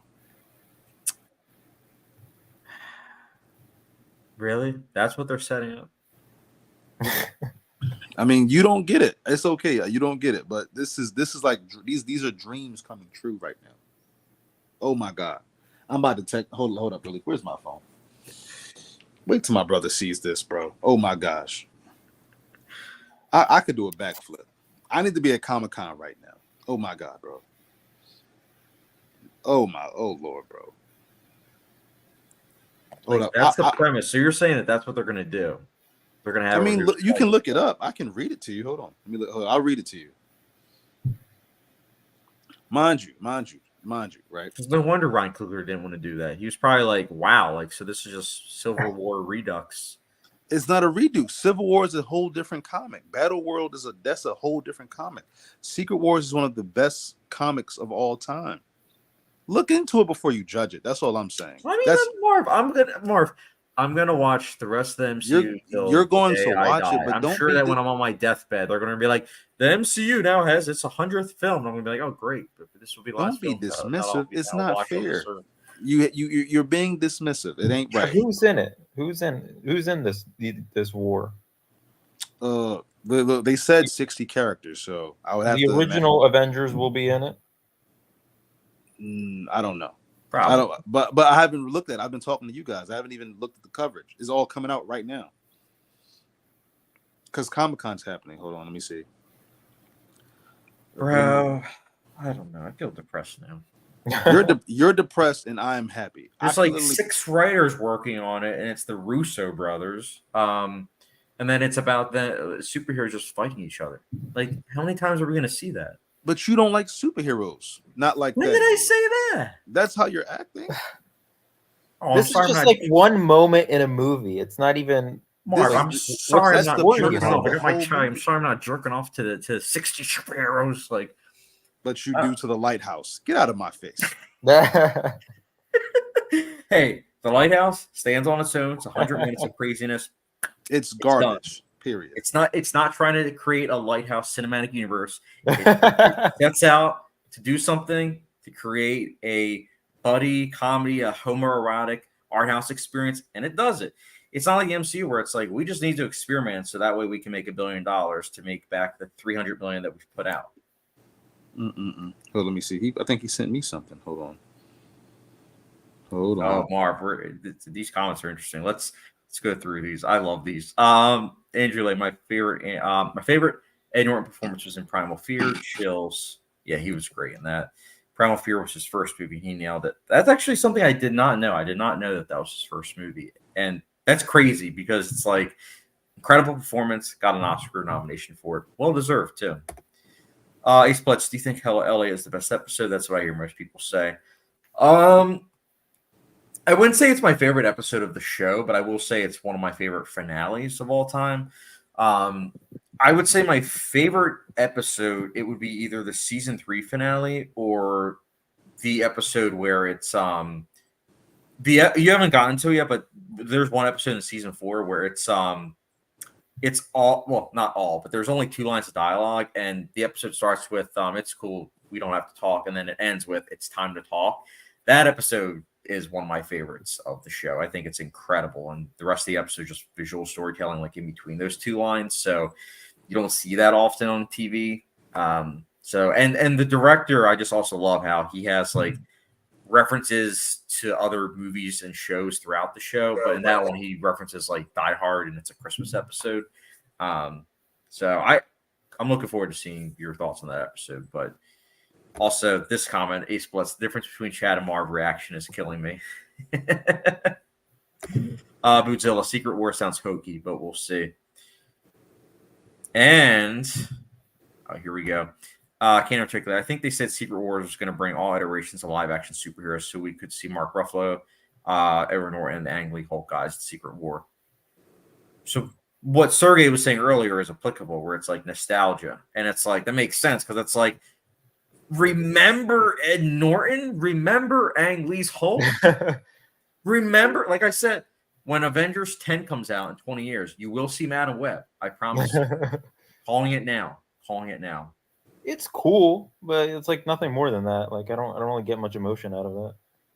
It's a 3-second jolt where it's like, oh wow, I recognize that. But then after that, it's like, then you watch it, and then you watch it again, and then you just loses. Like, is that how you feel about Endgame? Because you always talk about how you love Endgame. I say I like Endgame, and Endgame surprised. I don't want to hear it. You always say that you love Endgame. It's good. It's really good. You say it's the best theater going experience you've ever had in your life. One of them. And yes, it is one of the best theater going experiences, because that moment where Captain America says Avengers, the entire audience got up, and then when he said assemble, the entire audience freaked out, and like I had goosebumps. Like I was like, holy cow. Like I'm usually someone that doesn't like wild reactions to something, but like that was a moment, man. Like that was something where I was like, wow. But I didn't let it get to me. Like I wasn't like 5 out of 5, the greatest movie of all time. Like I still was like, it's a good movie.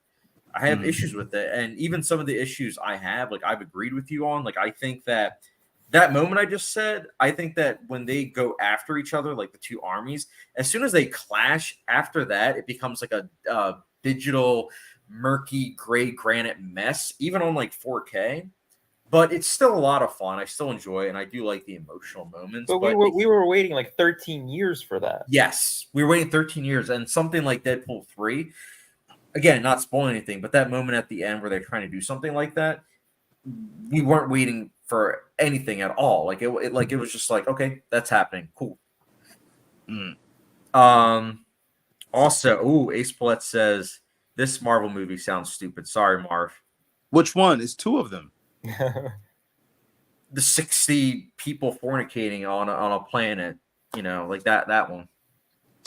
Look it up, Ace. Just look up Secret Wars, Ace. That's what I want you to do, Ace. Look it up. It's not a secret anymore now, is it?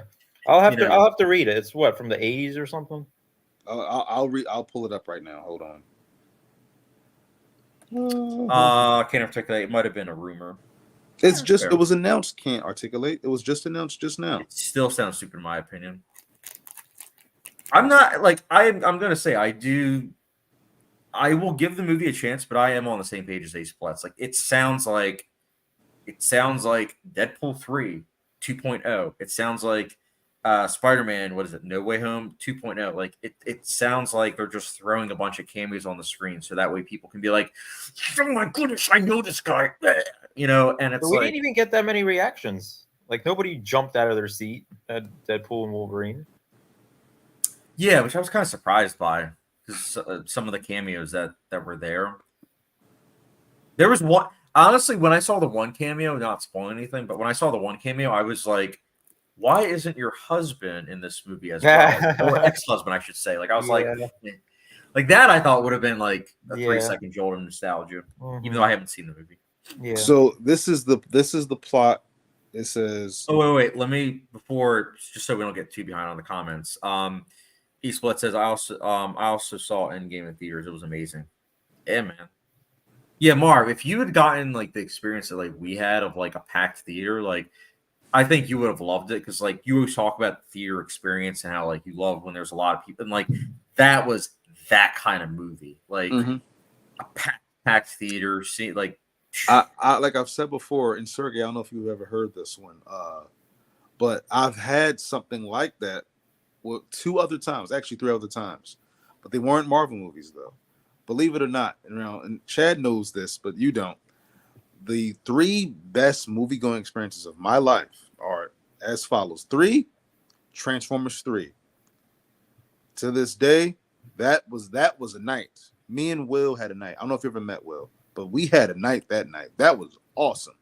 That was a great outing at the movies. I wish I saw it in theaters. I wish you did too, buddy. I really do. And then 2, Eclipse, the Twilight Saga Eclipse. That was a great night. That was a wonderful night. I'll never forget it. I loved it. The audience was jam packed. Isn't that the one where Edward can't like he's gonna go right in front of everyone and like put himself in front of the light so that way like everyone knows Not that one. Oh, okay. This one is the one where they team up to fight the baby vampires, if you know what that one is.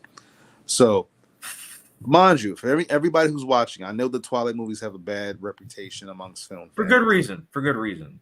Just throwing it out there. Whatever you say. Look, a guy sees a baby and immediately is like, "That's who I'm marrying." I'm just saying, like that is absolutely retarded. Exactly. Thank you. I'm not arguing. Not the exact wording, but that I was going for. But here's the deal, right? I wasn't even talking about that movie, number one. But also, everybody knows that's stupid. Everybody who watched that movie or read that book thought that was dumb. Nobody thinks that's not dumb. It was entertaining. It was definitely hilarious. But it's entertaining that a man wanted to marry a baby.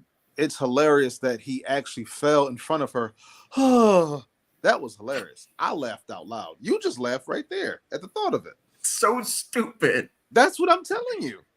We're on the same Sorry, page. You got to watch the Twilight movies. I have, but I've erased all memory of them. So, my point is, Eclipse. That was one of the greatest nights of my life watching that movie. What was the third experience? That was my. I'm going backwards. So I gave you my third and my second. But why was it such a great experience? Was it like the people around you were responding well to it? No. So first of all, what you have to understand is that me and my family are really big on the Twilight movies. They're nostalgic for us.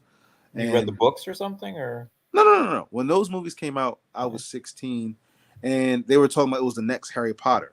So I was like, "What is this movie?" I was like, "What is this?" They were promoting it. It was like the next Harry Potter. It's a phenomenon. So one day when I cut school, me and a friend of mine went to go see it, and he was like, "We're at the movies," and he was like, "What are we going to do now?" I said, "Well, we already walked the mall. Want to go to the movies?" He's like, "All right, let's go." He didn't want to really go, but we went into the movie theater. We sat down. There was nobody in there, and he said, "Bro, what is this movie about?" And I said, "Bro, like she like meets a vampire, he falls in love, and I saw in the news that he's going to smash." So we were like, "All right, cool," and we watched it.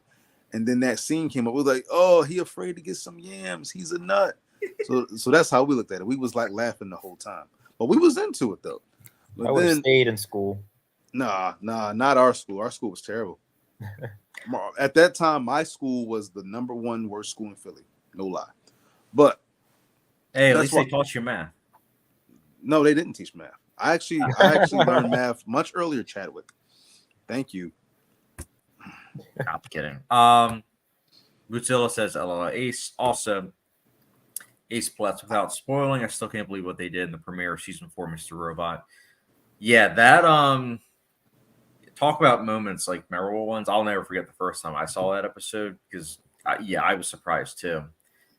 That show is just like, I know that it doesn't get talked about in the same lines of like Breaking Bad, but I think that it should because it's like what that show is able to do is just incredible. And what also I love is that I've seen that show a handful of times, and it's like the more movies that I've seen, the more I'm able to appreciate it even more. Like Sergey and I, he saw it for the first time, but I rewatched it, and I saw it earlier this year actually for the first time. But there's a film called The Parallax View. And when I watched it for the first time earlier this year, I was like, I recognize this theme song. Like, where do I know it from? And I looked it up and I was like, oh, yeah, Mr. Robot, like season 2, the premiere, they play that piece of music. And I'm like, wow, like that's something I now appreciate. Blowout, I watched that a couple of years ago for the first time. And the camera work in Mr. Robot is heavily influenced by Brian De Palma's work, specifically Blowout. And so it's just one of those things where it's amazing seeing a creator that has so much knowledge of like film history. And at the same time, he's still able to tell a story that is compelling, interesting, and just very engaging. And at the same time, has a beginning, middle, and end that, was storyboarded well ahead of time. So, long rant aside, I highly recommend Mr. Robot to everyone. I know I say that to a lot of people, but Marv, Sergey, check it out. I'm planning to rewatch it, actually. I'm going to try to rewatch it this year. It's like I talked to Ace on the side about the show. And like when he was watching season 3, I was like, man, that finale is just incredible, man. Like, it's just such a good show. Such a good show. It is. Ace Blitz, love how they're doing an internal monologue, Mr. Robot now instead of Elliot. Yeah. Honestly, that's the other thing about the show is that there's a lot of narration, but it never feels like a distraction. It always feels very meaningful. Especially when things slowly get unveiled by the end of season 1, like it makes all the more sense as to why there's narration. So I think it's great. Marv, I meant to ask you on a side note about movies. What's the next movie that you'll be seeing in theaters?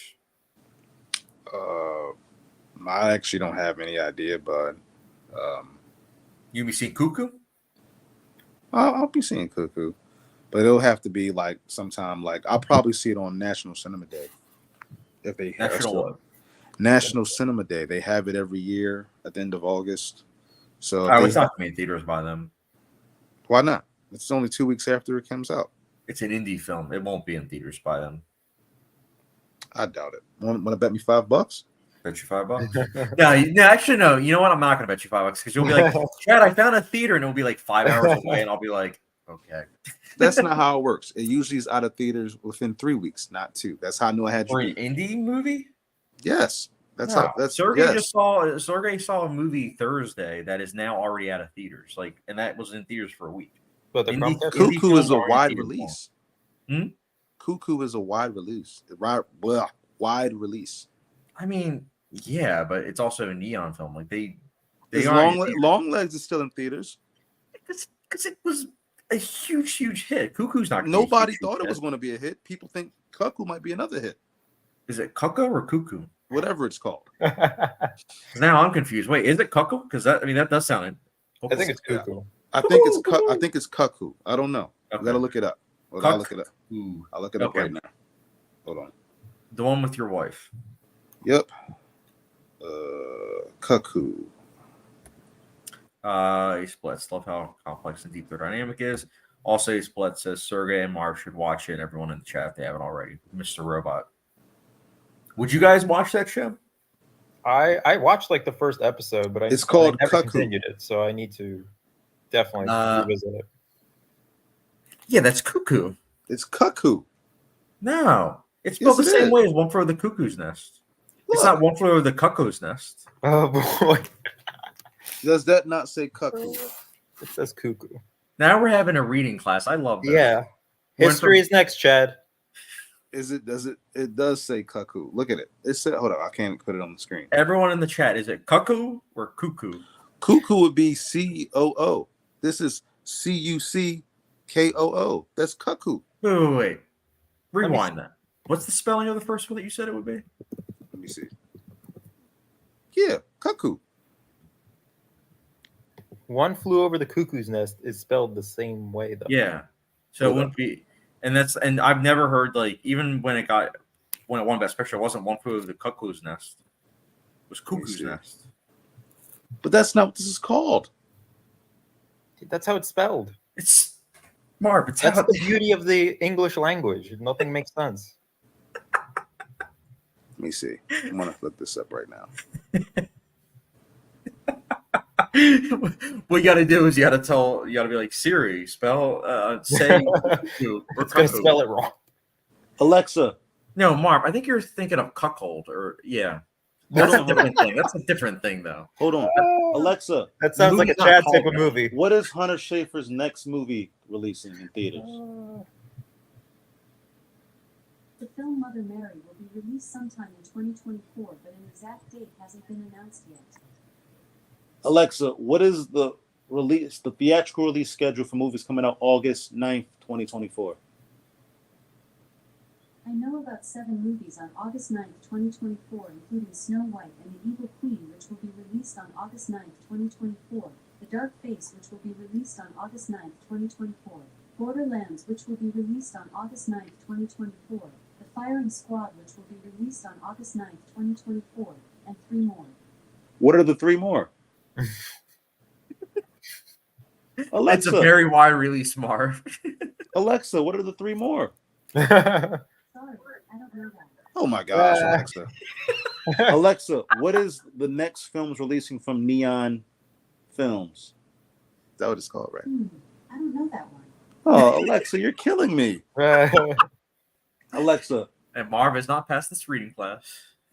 I take great offense to that. I was on honor roll, you douche. Well, it's cuckoo.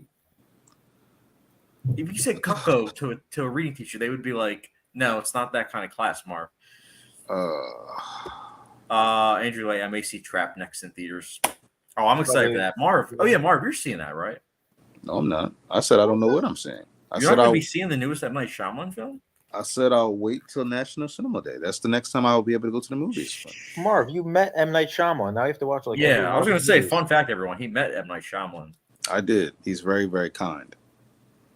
You're not. Yeah, you're not seeing his new movie. You're not seeing his new movie. I am going to see it on National Cinema Day. Might not be in theaters. It will be. No, that I would give you credit for. That will probably still be in theaters. Neon, but Cuckoo will not be. It will be there. Okay. I'll bet you $5. You can put your money where your mouth is. Okay. Okay. Plus, Mr. Robot is actually my favorite pilot. It's up there for me. That is a great pilot. Fun fact, it's actually the pilot is actually the same director that did the original Girl with Dragon Tattoo, the Swedish version. So he kind of set the standard for what the style of the show was going to be. Bootzilla, love Mr. Robot. It is top 10 shows of all time for me. Yes, love hearing that. Ace Blitz, Barbara's so funny sometimes. Yeah, man, all the time. I can't articulate pronounced cuckoo according to the internet.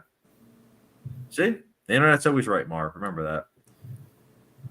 Ooh, Ace Blitz, have we fixed this sugar intervention yet, Marv?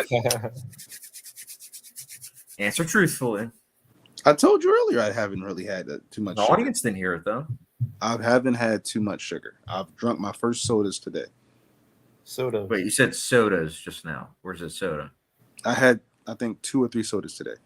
2 or 3. But I had a lot of Marv, water. we haven't been on live for an hour and 40. You've had 3 sodas in the last hour and 40? I said today. Not Okay, well, so you're not- halfway there. Just one. And then a couple weeks, because like you said, you want that beach body, right? Yeah, I'm getting there. 500 grams will not bring a beach body. I drank a lot of water today too. How many is a lot? Are you gonna say 4 or 5 glasses? No, I had probably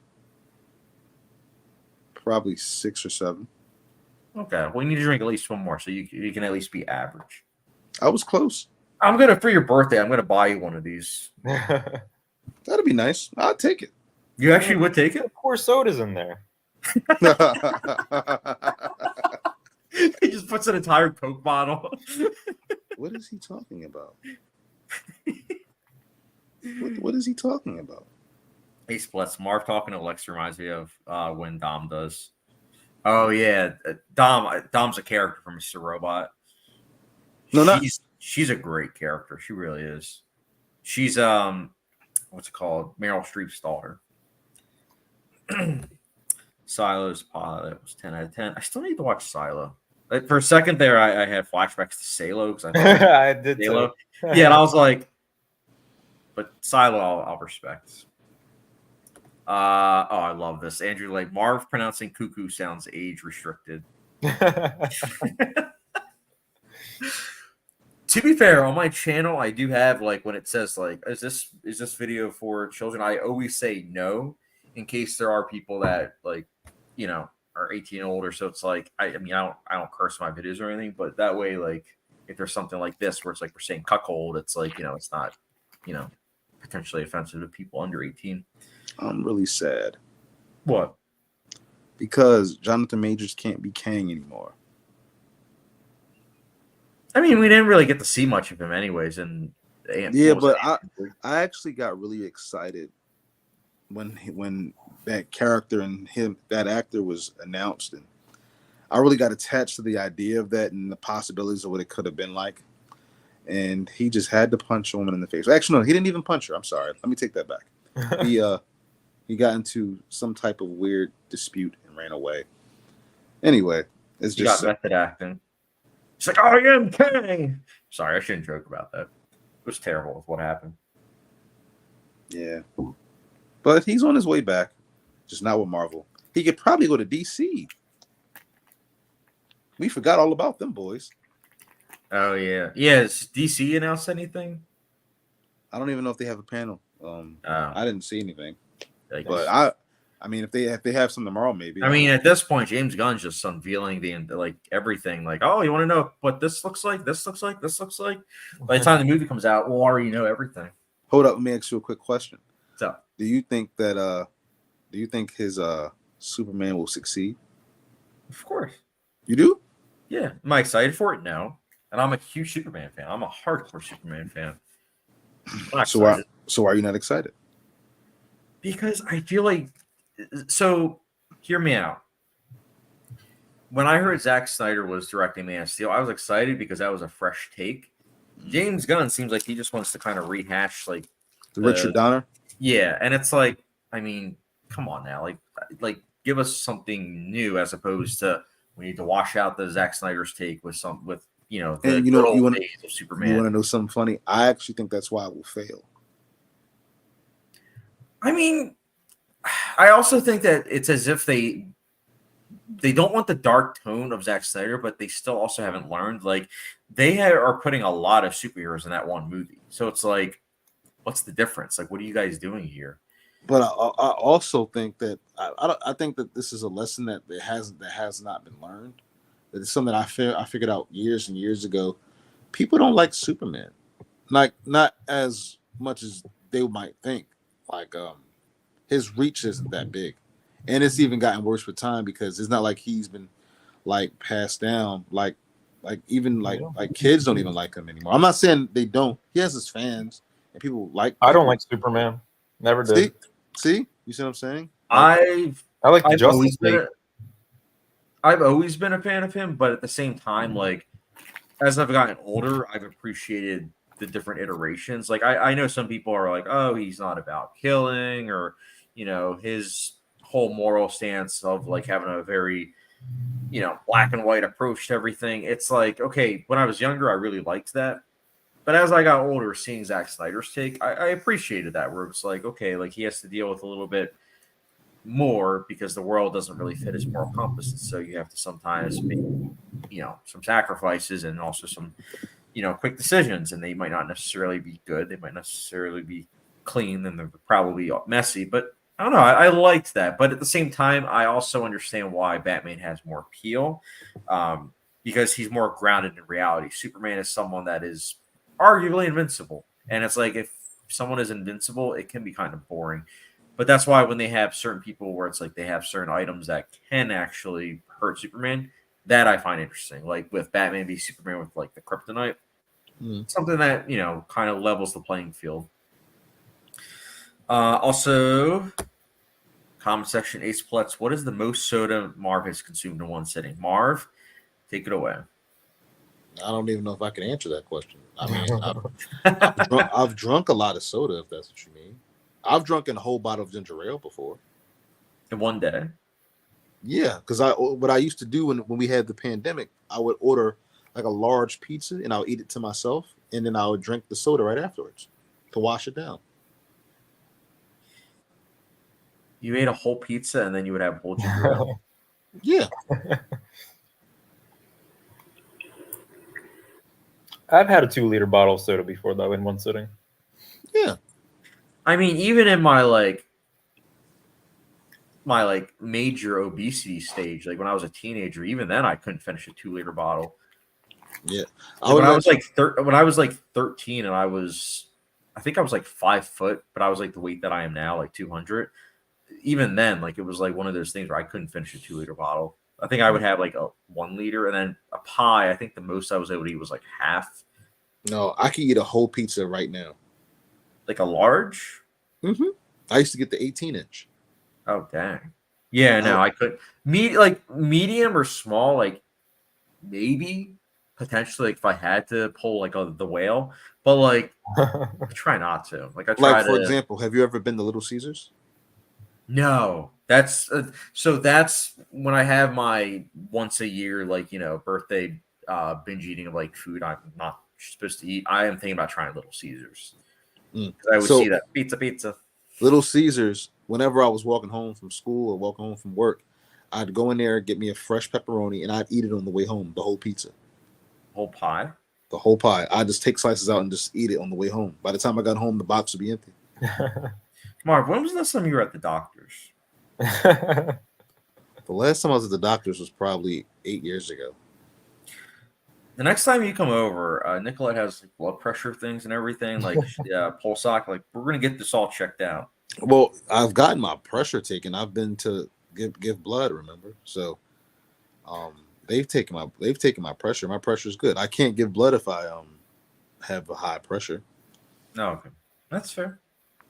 So yeah, I just have a large appetite. I was just talking with my dad about it. Like There's nothing wrong with a large appetite. Just it's a matter of like eating the things that eating the right thing. That's all.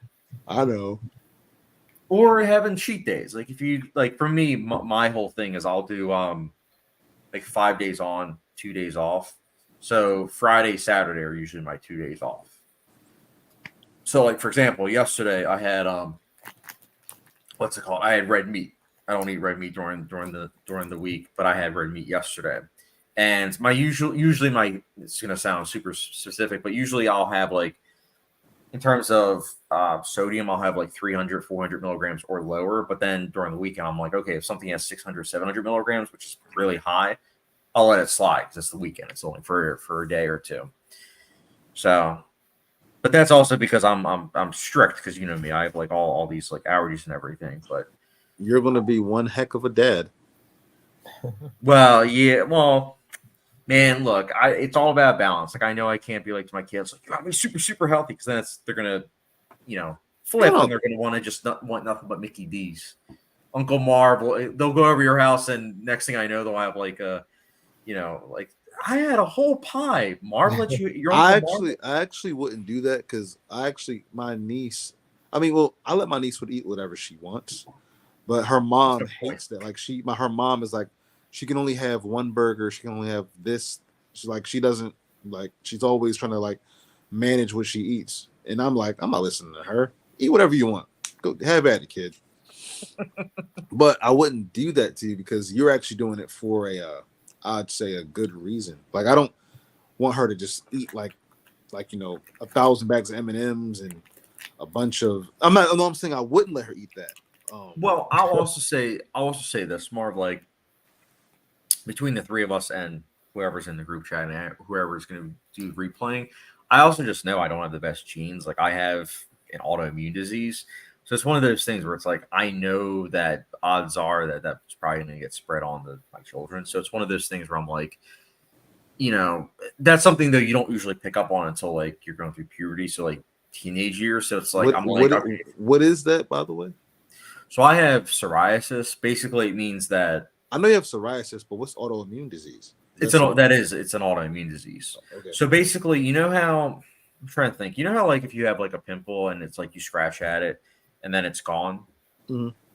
So with psoriasis, if you have like a little bit of like skin and you like scratch at it, it then immediately like grows back, like it overgrows. So I think for most people, skin grows back. I think it's once every like, I want to say 7 days. It's like something like that. But for people with psoriasis, it's like once a day, not even. So it's like you have like, it builds up and up and up.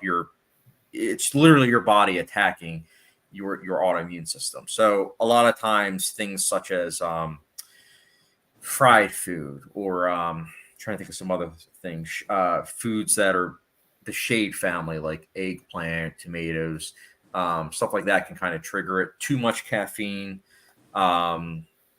You want to also make sure you have exercise, but at the same time, your joints hurt a lot. So yeah, it's not fun. I wouldn't recommend it to anyone. And usually that then turns into psoriatic arthritis, and that my mom has, and it's not fun. I like your mom a lot. Thanks, man.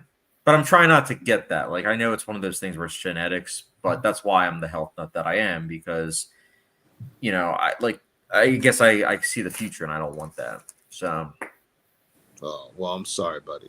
But it's also another thing, and it's not fun, is that it's also a lot tougher because your body is literally attacking you. It's also a lot tougher to lose weight, but it's so much easier to gain weight. So it's like, for example, today I burned 1,500 calories and I've done 107 minutes of exercise. I think I'm at, how many steps am I at? 17,800 steps. I've done a lot of steps today, but odds are when I go on the scale, like, because I'm trying to lose weight, odds are when I go on the scale, it's either going to say the same thing or, lost maybe half a pound. Well, that's why you always say context matters. Or I say it because you forgot you taught me that. Yeah, I did. Yeah. So, but I now at least understand why you go as hard as you do about health.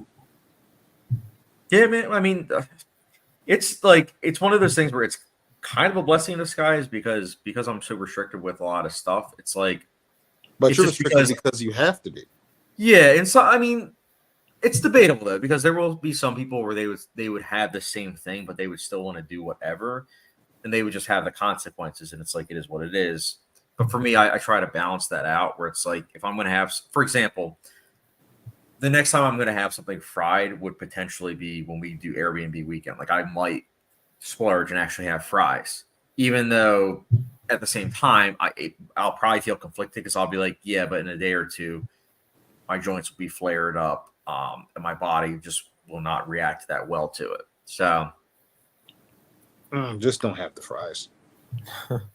That's what I'm saying. That's the conflict that I'll probably have the 16th. It's not a conflict. Just don't have them.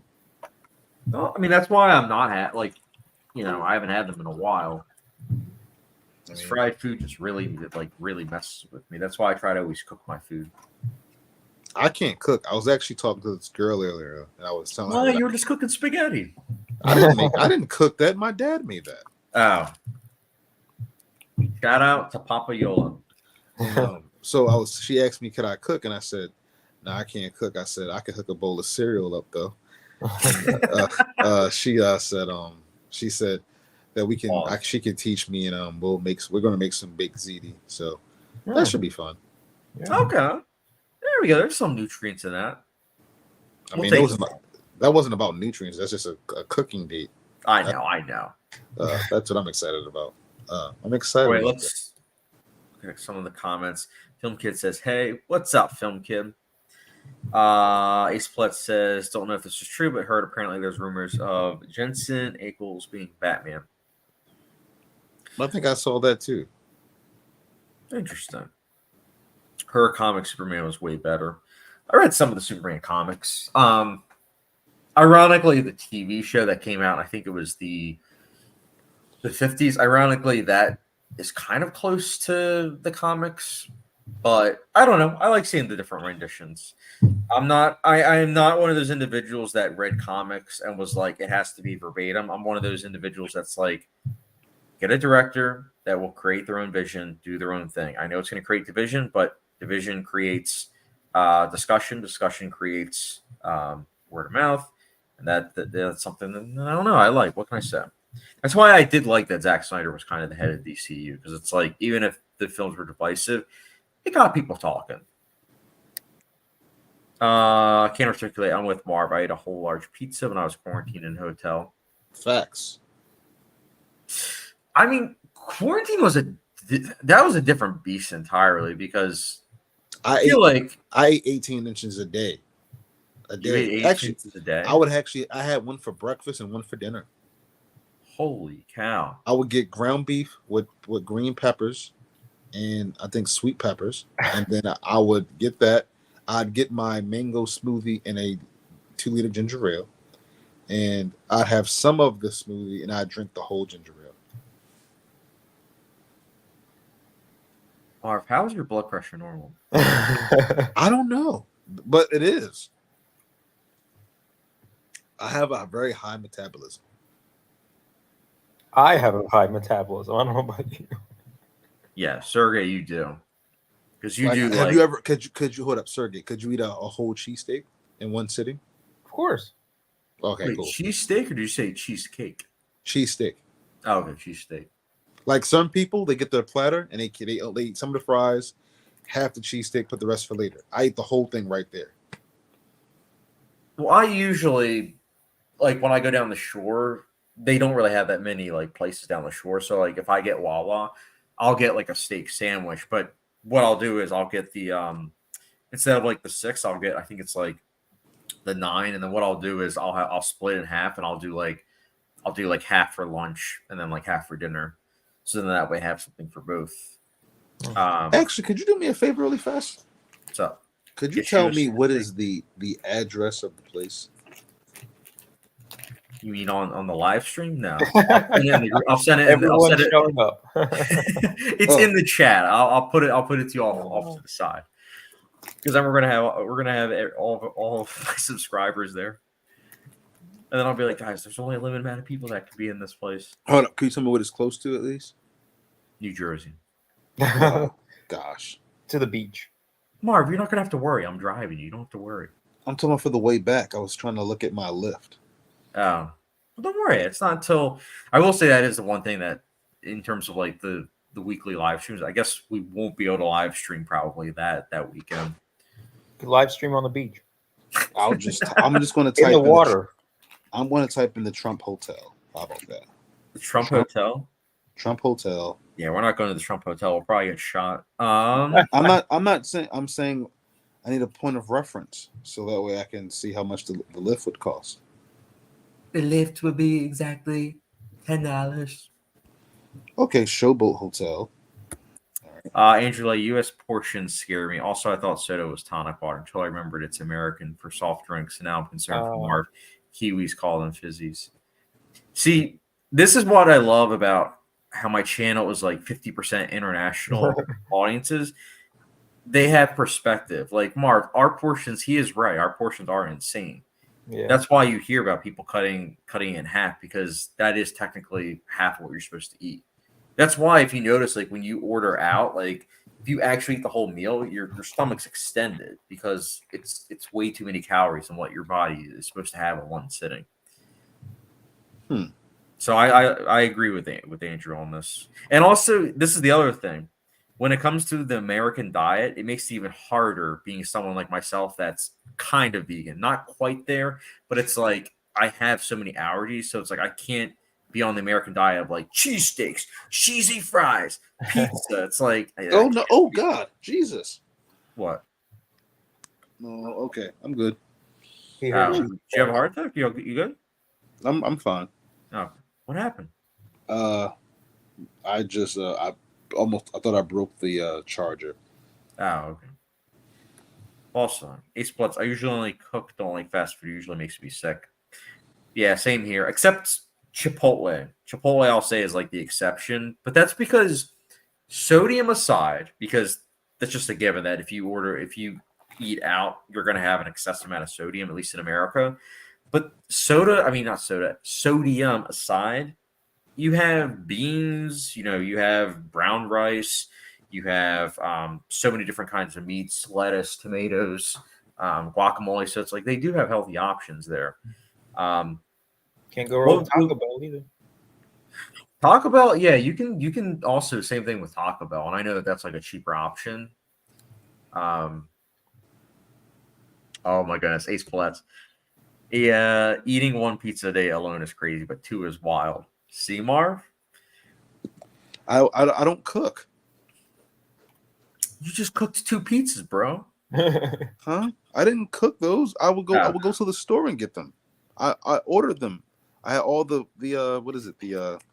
pandemic money. So I would just order. I would wake up, be hungry. I'll either go to Wawa, get me 2. Marv, you've seen Ratatouille, right? Go ahead. What about Ratatouille? Anyone can cook. I know you can cook.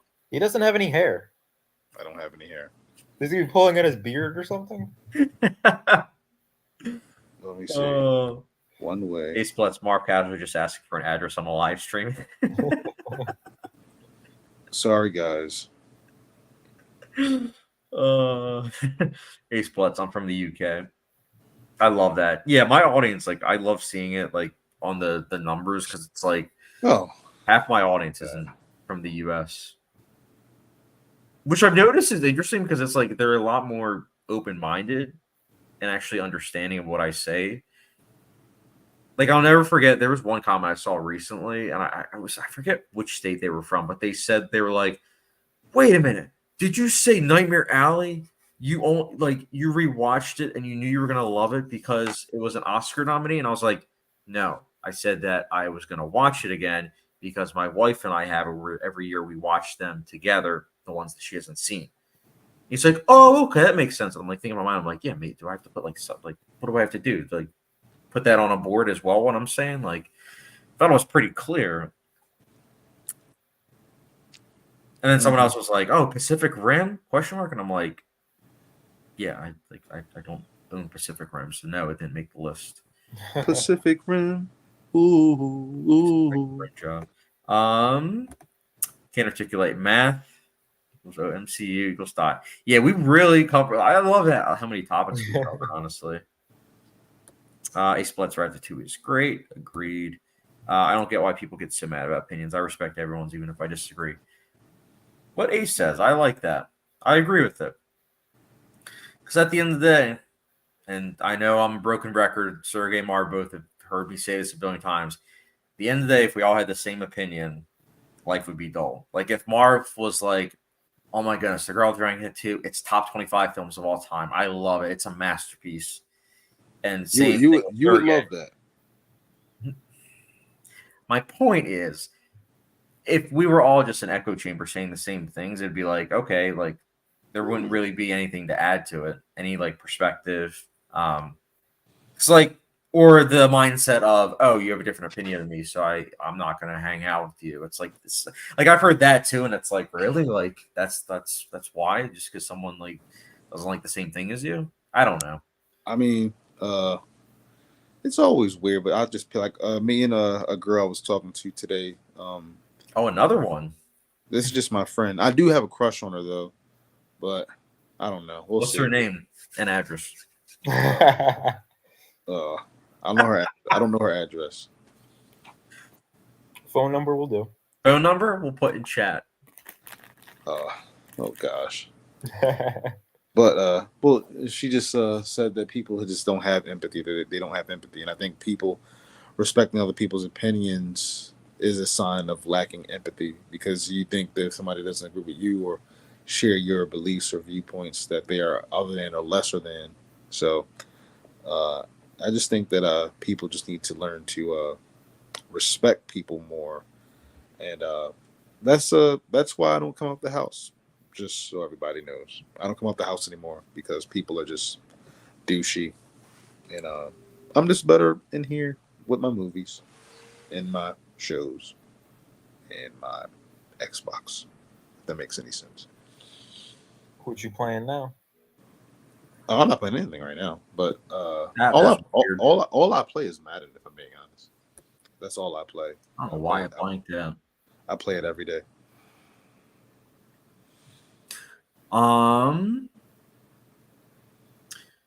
He splits. Everything really would be boring.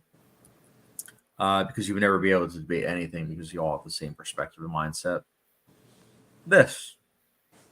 Because yeah, how many times have we all had discussions and it's like, you know, you've heard someone out and it's like it gives you a new perspective on something that either you loved or you hated, and it's like maybe you'll want to rewatch it, or maybe, you know, you'll respect their opinion even if you don't necessarily agree with it. I mean, that happens all the time. My boss said I was a psychopath. Wait, come again? What? My boss said I was a psychopath. Because you had a different perspective? No, because he ate 2 pizzas. No, my perspective, I was trying to explain to him that, like, I'm a harmless person. I don't want any problems with anyone. I don't want any type of problems. I don't even want to argue. I get very scared when I feel myself in a confrontation. I feel very scared when I'm very upset and angry. I don't like getting angry because I don't know what to do with it. I don't like feeling that emotion. I get irritated at best, but if I get angry and if I'm really upset, blood boiling, fuming, I don't know what to do with it. And only thing that comes to my mind when I'm in that emotion is bad things. Because in my mind, if I'm angry, somebody had to have made me angry. So I'm like, well, what do you got to do something, you know? And none of those are good. And we were talking about like if somebody tried to harm me, well, I said to my boss, I said, then I have to get them on the ground. If I get them on the ground, they can't get up, basically, right? And he was like, "What, really?" He was like, "No, man. I mean, I'll let them get up. If they come at me, I want to beat them up, and that's that." And he like showed me a couple of moves. Like he showed me like, if you take this hand, if you just, if somebody throws their hand at you, and you somehow can grab it, if you like pull these apart right here, this hand will never be usable again. You won't. The doctors can't repair it. So if you take this hand and pull it apart very hard, this hand is a dunion. But he also told me that if you kick somebody directly in their kneecap, it will literally hyperextend their leg and they'll be screwed. Or if you kick them very hard on the side of their knee, like I guess in that joint area, then it's game over. And I was just taking notes. And then he thought that was very odd that I was actually using, like, he wanted me to take notes, but I was using that as, okay, cool, thanks for the info. I'm going to make sure I use that in the future. And he was trying to say, like, no, like, hurting people is bad, killing people is bad. And I said, I don't want to kill anybody. But if somebody's trying to beat me up, they're trying to kill me. And he was like, no. I was like, yes, because I don't know you. So if you're trying to hurt me, I don't know you. I have to assume Your that boss sounds like a walking contradiction. But I appreciate it. I like that. Because he was trying to say, what he was trying to tell me was, my other boss understood because he understands the background where I come from, and he comes from that too. My other boss, I think he's even younger than you guys. He's younger than you, Chad. And he said, like, no, if he comes at me, I'll beat him up, and that's that, and I'll put him down or whatever. But I'm like, it doesn't end there. If you're in a physical confrontation with somebody, it's not going to end with you. It's just being over. That's never how it ends. So in my mind, I told him, I said, if somebody's coming at me, either I'm going to die or he's going to die. That's how it always goes. And he couldn't get that. And then my other boss was like, that's why I'm a pacifist. Why not? Like, I was like, I'm with you. I don't want to hurt nobody either. But if somebody's trying to bring harm to me, I only can assume that they're trying to kill me. So my only thing I can do is try to kill them back. And I love how this all started just because we were talking about, because you would never be able to debate anything because you all have the same perspective mindset. Hold up. All I'm going to say. Next comment, Andrew Way. Do you think I'm a psychopath? Didn't say that. Same ace, but inside I beat Meryl Streep and Devil Wears Prada and silently judge you. See, that I prefer because it's that person keeping to themselves as opposed to trying to make like a big show. So I can appreciate that. Can't articulate Patriots Nation at Marv. I mean, I did wear a Patriots shirt yesterday. So what can I say? Patriots Nation. Okay. First of all, it's Bird Gang can't. Okay. Oh yeah. They're the only team that blow. What was it? An 8? What were they? 9-1, and then they 10-1. 10-1. That's even worse. I would not be proud to be an Eagles fan. I'm very proud. So you can go suck it. They'll go. What is it? 9-8. Yeah, 9-8 this year. You heard it here first, guys. That's a winning record, actually. Yeah, they'll make the wild card. They'll choke, and then next year It's all good, Marv. It's all good. All love. Hey, I can't wait for the season. Let's go. We'll watch some games. I know. But I will say though that they did win, and you thought they were going to lose that game. I mean, you and I both saw it was a house of cards just waiting to crumble, though. Like I was saying that, and I was someone that hadn't paid attention to football in like such a long time. Like I saw, and I was like, this team is getting very lucky. Like very lucky. And other people would be like, no, they earned it. I was like, yeah, they earned it, right? They had more. That was an incredible football game, Chad. Oh yeah, no, I'm not disputing that. Like Sergey, I know you don't like sports, but I mean, I watch baseball, but I don't watch football. That I couldn't have watched a better game with Chad. I really couldn't have. That was one of the greatest football games ever. Literally, everything from the kick in the rain. That was a pretty sweet scene. I was like, how, Sway, how? Oh, look at this. Ace Pletz. Love how Marv is saying this like he plans on beating up people. I never plan on that. That's what I'm trying to tell you, Ace. I don't plan on these things.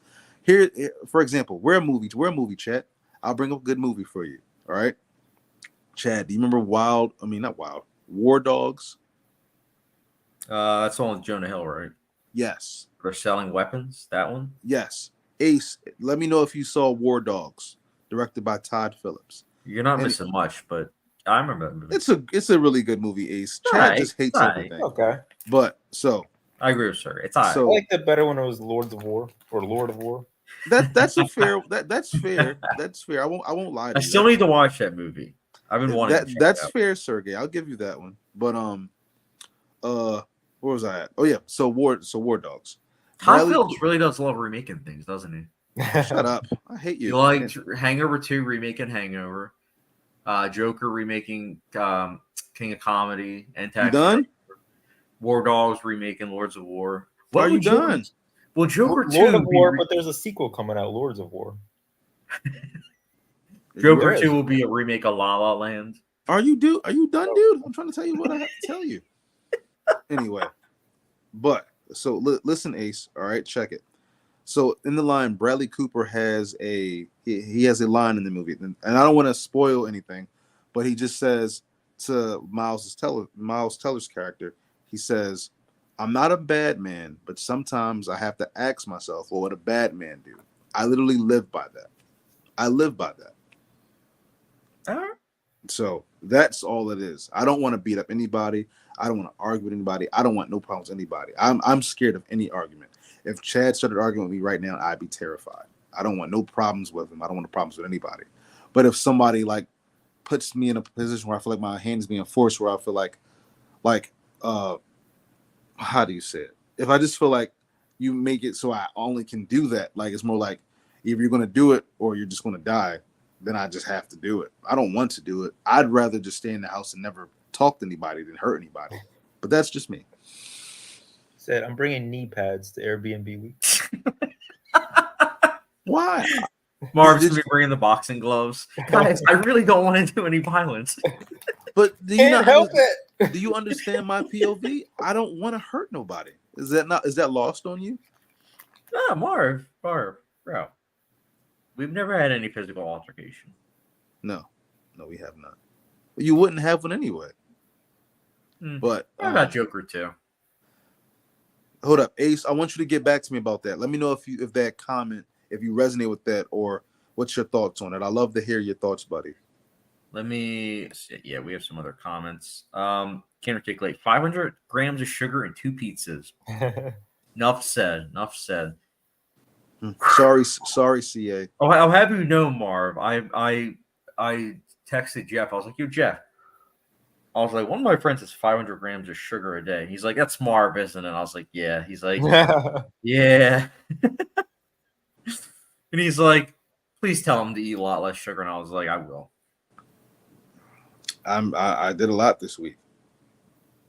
Can't articulate. He was talking at Madden, so I had to bring up my Patriots. That Super Bowl was a fluke. Didn't count.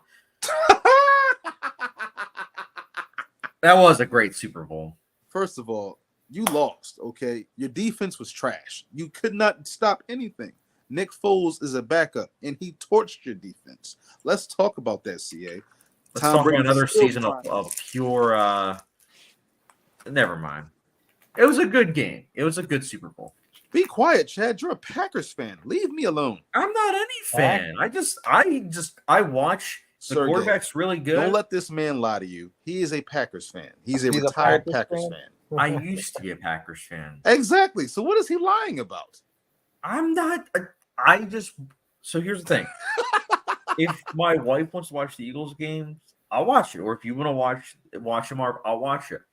But at this point in time, I'll only watch it if the quarterback's like really good. It's like I look at the quarterback almost as like the director of like a movie, where it's like if they are really good and they also are throwing the ball and not running the ball like the Eagles quarterback, then I'm really interested because it keeps it really interesting.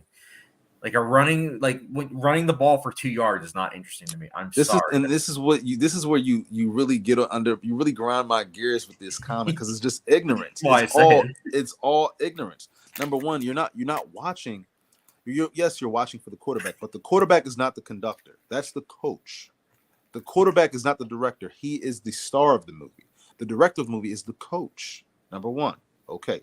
Number two, when you run the ball, it opens up the passing game. You can't just pass. That's how you get intercepted, because you become one An dimensional. interception makes it interesting. No, it doesn't. It's bad football. I'm saying, keep in mind, I'm looking at it from an entertainment perspective at this point. I would be on board like with what you're saying, like, what is it, 10, 15 years ago? But I'm just watching it just casually now, like from an entertainment perspective, and like running the ball for 2 yards. It's like, oh wow, they got stopped 2 yards. It's like, oh wow, shocking. Like it's not that surprising. So then when they burst a 60-yard run or a 50-yarder, that's how that happens happens. Like once every 5 games.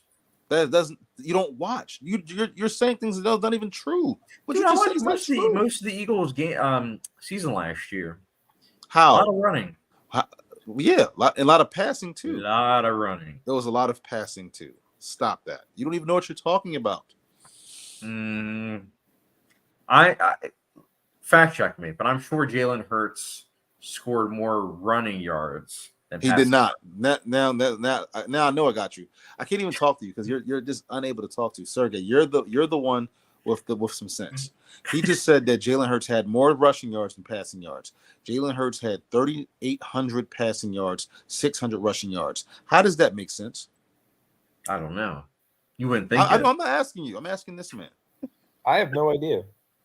Exactly. I just know that he runs. See? Oh no. Listen. I want you to hear what I said again. 3,800 passing yards, 600 rushing yards. What does that mean? That means he's passed the ball much more than he's ran it. Am I right? I guess. Exactly. What are you talking about? What are you talking about? What are you talking about? You make no sense. You're just talking, just to talk. I make dollars, Marv. I make dollars. Ace Splits. I don't personally enjoy sports. That's fair. Ace, get back to me about that comment, Ace. I want your thoughts, Ace. Well, about what we talked about. We're behind on the comments. I'm picking up on. Can't articulate Homelander vibes. It's about you, Marv. Well, how so? Oh, this is about like the violence discussion. No, I'm not. Homelander is evil. I'm not evil at all. Not yet, you are not. No, I'm not. I try to be thoughtful as much as I can be. I'm the one that's always ostracized for being kind and polite. But he just had to die, right? Kind and polite. They only have to die if they're trying to kill me. That's what I said. I want you to understand where I'm coming from. That was a quote by Homelander. I think it was season 3, episode 5. Don't spoil anything. I haven't seen past season 2. Ace Splits. I haven't seen War Dogs. I've heard of it though. Ace, how do you feel about the comment? I'm not a bad man, but sometimes I have to ask myself, well, what a bad man do? I want your thoughts, Ace. Get back to me. All right. Ace Splits. Oh yeah. Chat, how far are you on Sons of Anarchy?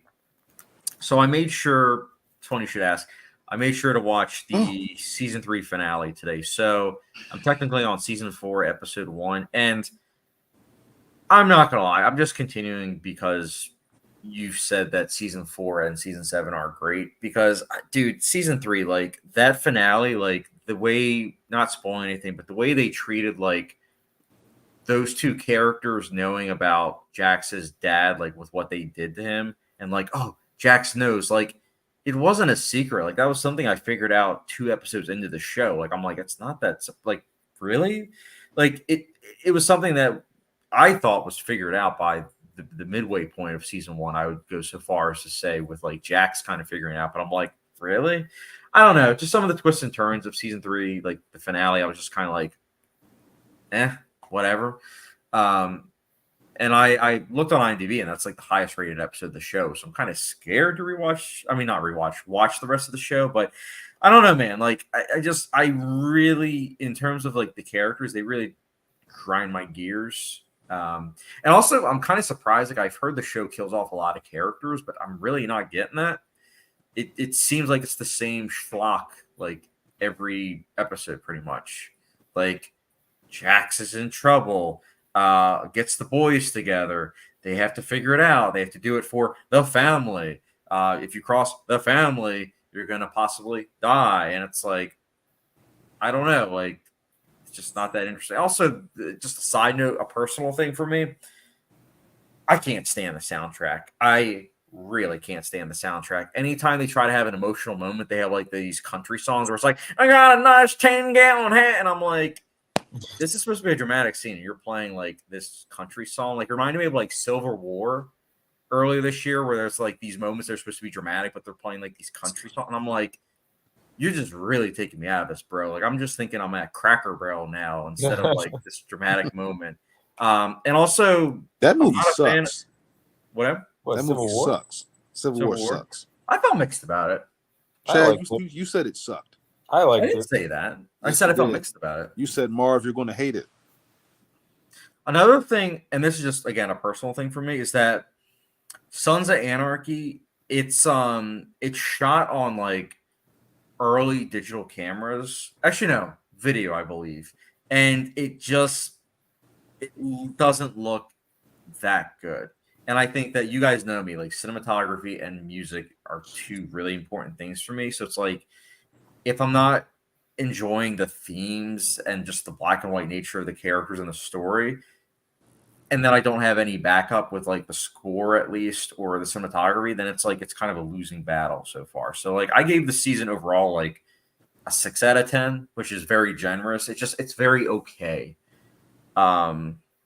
So I don't know. I'm struggling with it. It's not like Justified, where like Justified, like it had very interesting characters that were like dealing with morally gripping themes. It's like this is just they're trying to oversimplify issues that potentially could be compelling. Such as like no spoilers, but like for example, like a baby getting stolen by like an opposing gang. Like that's something that could be compelling, but it's for 13 episodes, them just doing like, again, trying not to spoil anything, but they're trying to do like certain things, and in the end game just doesn't feel like focused because they have all these like side plots that just don't really add up to much, in my opinion. Again, I am in the minority with this show so far. It's like Yellowstone, Sergey, where if you weren't a fan of like the first couple seasons, like I would get it because they really are oversimplifying things that I think are compelling. But that's my Sons of Anarchy rant. Can't articulate. Joker copied more Taxi Driver than King of Comedy. Yeah, that's true. That's true. I actually think that's going to make $1 billion. Joker 2? Mm. Oh, yeah. Hangover 2 made $1 billion. It will make $1 billion. Are you not excited for it? Joker 2? Mm. I'm not going to lie. Like, I think visually it looks great, and I'm always down for a Joaquin Phoenix film. But it really does look like pretty much a retread of the first one. Like, it has so many callbacks of, like, Lady Gaga's character doing things that Arthur Fleck already did. So I'm just like, okay, so Hangover Part 2, except, Joker version. Got it. I'm hoping I'm wrong. Do you think this show would be a better Harley Quinn than Margot Robbie, or just a different? I think it's just gonna be a different take. I'm not even going into it comparing and contrasting because I know it's gonna be a different take. It's like comparing Heath Ledger to Joaquin Phoenix. I try not to compare it because I'm like, it's two very different renditions of like a character. I actually can't believe that he was able to come in and do it, and nobody like he didn't get any blowback. I mean, obviously somebody was always going to play Joker, but when you think about it, like Jared Leto did Joker, and like people was like, "Ew, no," but Joaquin came in and people just said, "Hey, that's Joker." He was great, and he won an Oscar. Why is it everybody who plays the Joker besides Jared Leto gets an Oscar? Oh, also, Ace Blood says, yeah, Marv, I get what you're saying about earlier. Thank you, Ace. I appreciate But it. he also says, I wonder if Marv is secretly Dexter on the side. I love that. I plead the fifth. Ace Plus. Yeah, the thing about Jack's dad, I literally knew as soon as they brought it up in episode 1. Okay, I'm glad I'm not the only one. Yeah, I was just like, season 3, the finale, they're trying to treat it like some grand revelation. I'm like, really? Like the way they're talking, literally in the I think it was the pilot of the show. They're like, Jax, I think he he's beginning to catch on. Nudge, nudge, and I'm like, oh, I wonder. She had to kill her husband. I was like, shocking. And then she's the one that's always spouting on about the family. So I'm like, gosh. Splits, there's so many better episodes. That's good to know. I'm glad to hear that, because when I saw that rating and I was like, oh, this is the highest rated episode of the show, and I'm just thinking it's kind of, what do the kids say, mid? Like, I was nervous. Sergey. Trust me, 4 to 7 is way darker. That makes me happy, at least. Sergey, I have an assignment for you. You ready? What movie are you recommending? It's not a movie. It's a show. Oh, gosh. It's only, I think it's 8 episodes, might be 10, but it's only one season.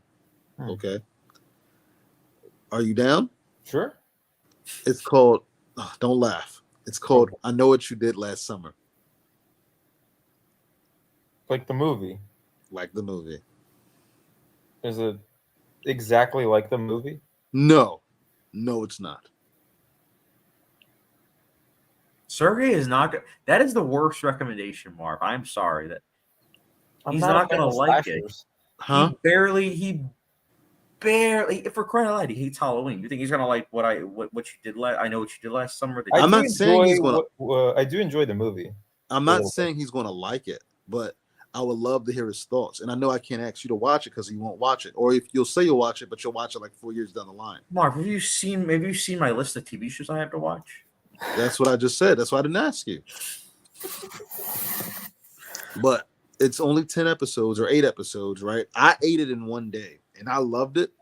I know you're not going to love it, but it's different. It's different than what you're expecting. It's not anything. What streaming platform is it on? Amazon. Okay. It is not like anything that you think it's going to be like. It might seem so at first. Treadmill show. No, that's the thing about it. It'll come on, you'll be like, you'll think like, oh, this is whatever. Then you'll be like, what's happening? It'll be an interesting watch. And then you'll probably flush it afterwards. But it'll be interesting while you're watching it. I'd rather just continue C. You're watching C? No, I said I'd rather continue that. How you say you didn't start it yet? I saw the first season like a year or two ago. Oh, well. And then you could either watch the show. You could either watch the final 2 seasons of C or this season right here. Probably we have a bunch of other comments. Splits, I think the music also gets better later. That's good to know. 100% agree. Sons of Anarchy cinematography is not impressive. Yeah, it's honestly like I'm not digging it so far, which is disappointing. I didn't enjoy 1 to 3 either. Okay, this is giving me some hope then for season 4 to 7. Oh, can't articulate. Breaking my heart with your Sons of Anarchy review.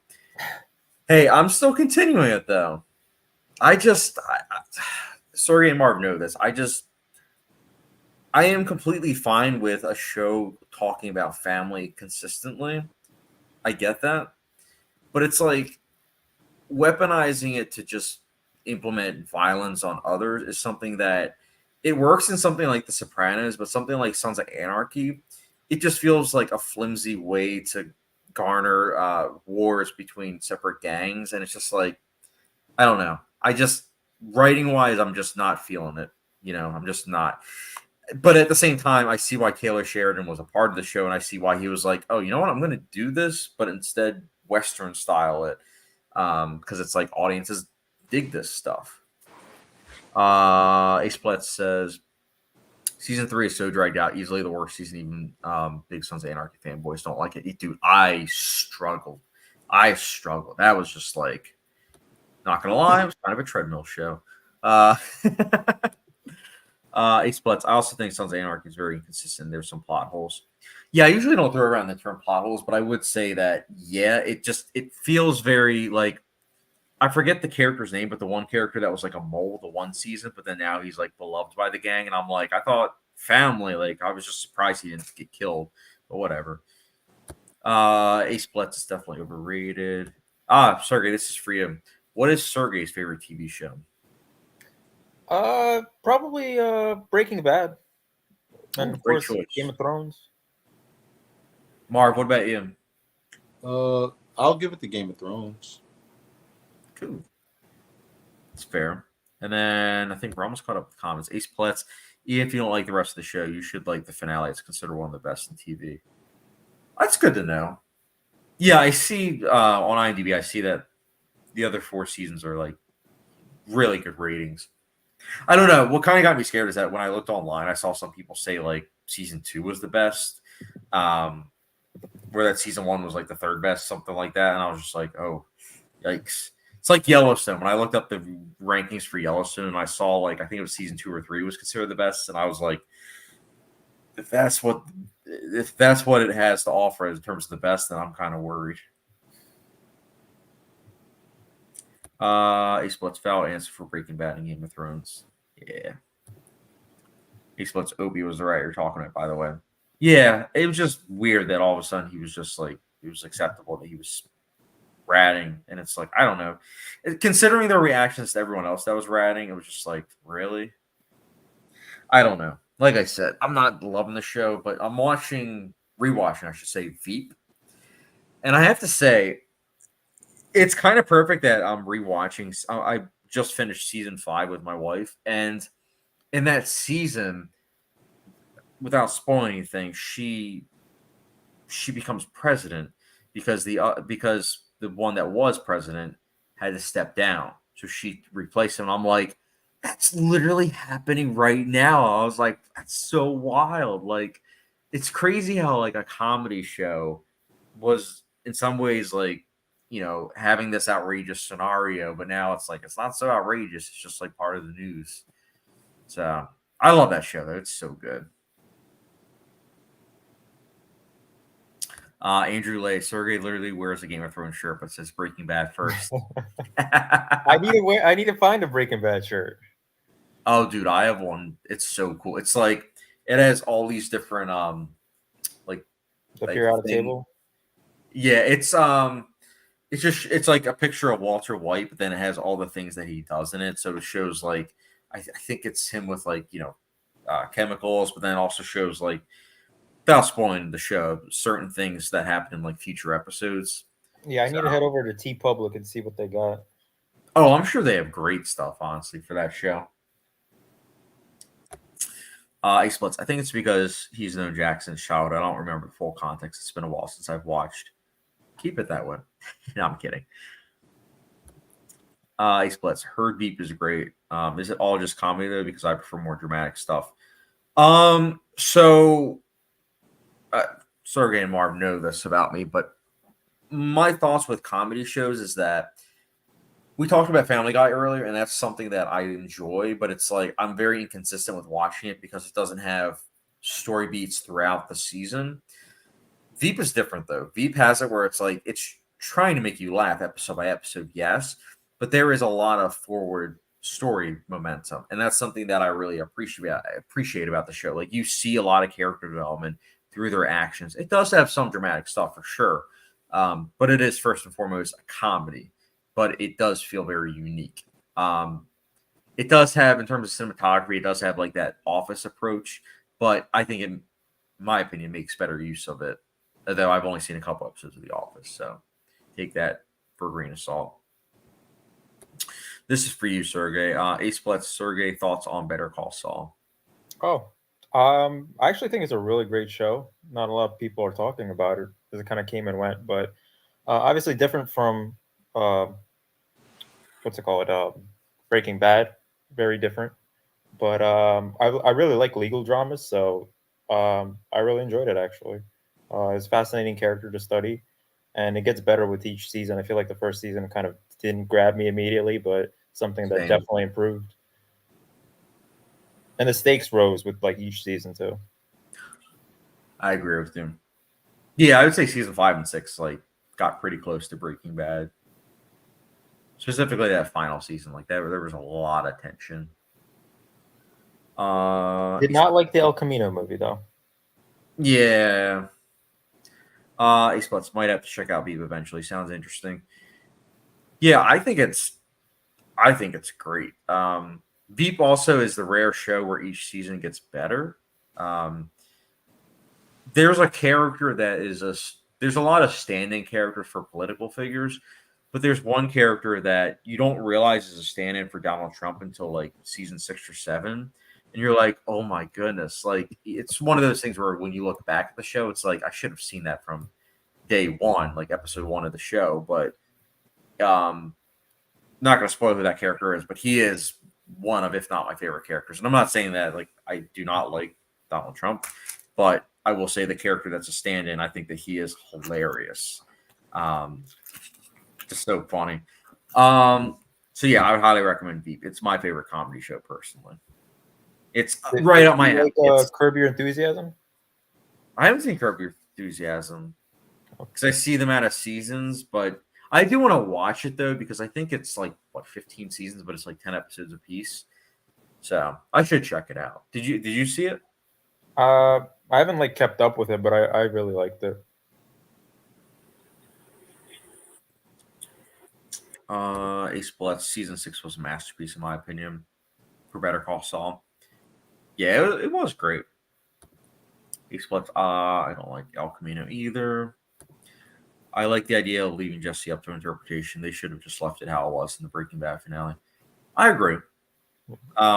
Especially because with what ended up happening to him, we kind of already figured that was going to happen to him. Can't articulate. Beef is the best comedy show. I still need to watch that. I know that was like an A24 produced Netflix show. That was actually great. I actually really enjoyed that. Oh yeah, you saw that. Mhm. I forgot that you did. Marv, did you see Beef? Beef? Nah, I wasn't interested. My brother loved it though. Marv, where are you? I can't see you. I'm right here. Oh, there. Wait, we should put the camera on you. I was directing 101. Huh? You said what? Directing 101. Oh, I just was. Imagine if I was like this. Yo, guys. You could do that if you wanted to. It wouldn't bother me. Chad, he was taking Dennis's advice. What's his advice? Point the camera at the sky, basically. We were shooting Sergey's film, and Sergey and I were on the same page where we wanted like a point of view shot like this, but Dennis was like, "Oh, why don't you have the shot like all the way up here?" And we were just like, because it wouldn't make sense. Like, first of all, it'd be breaking the 180-degree rule. Second of all, it wouldn't make sense like at all. It would be an editing. First of all, it would be an editing nightmare. Second of all, it wouldn't look good. Chad, it's already an editing nightmare. That's what you think of My Girl with the Dragon Tattoo, which I want to finish.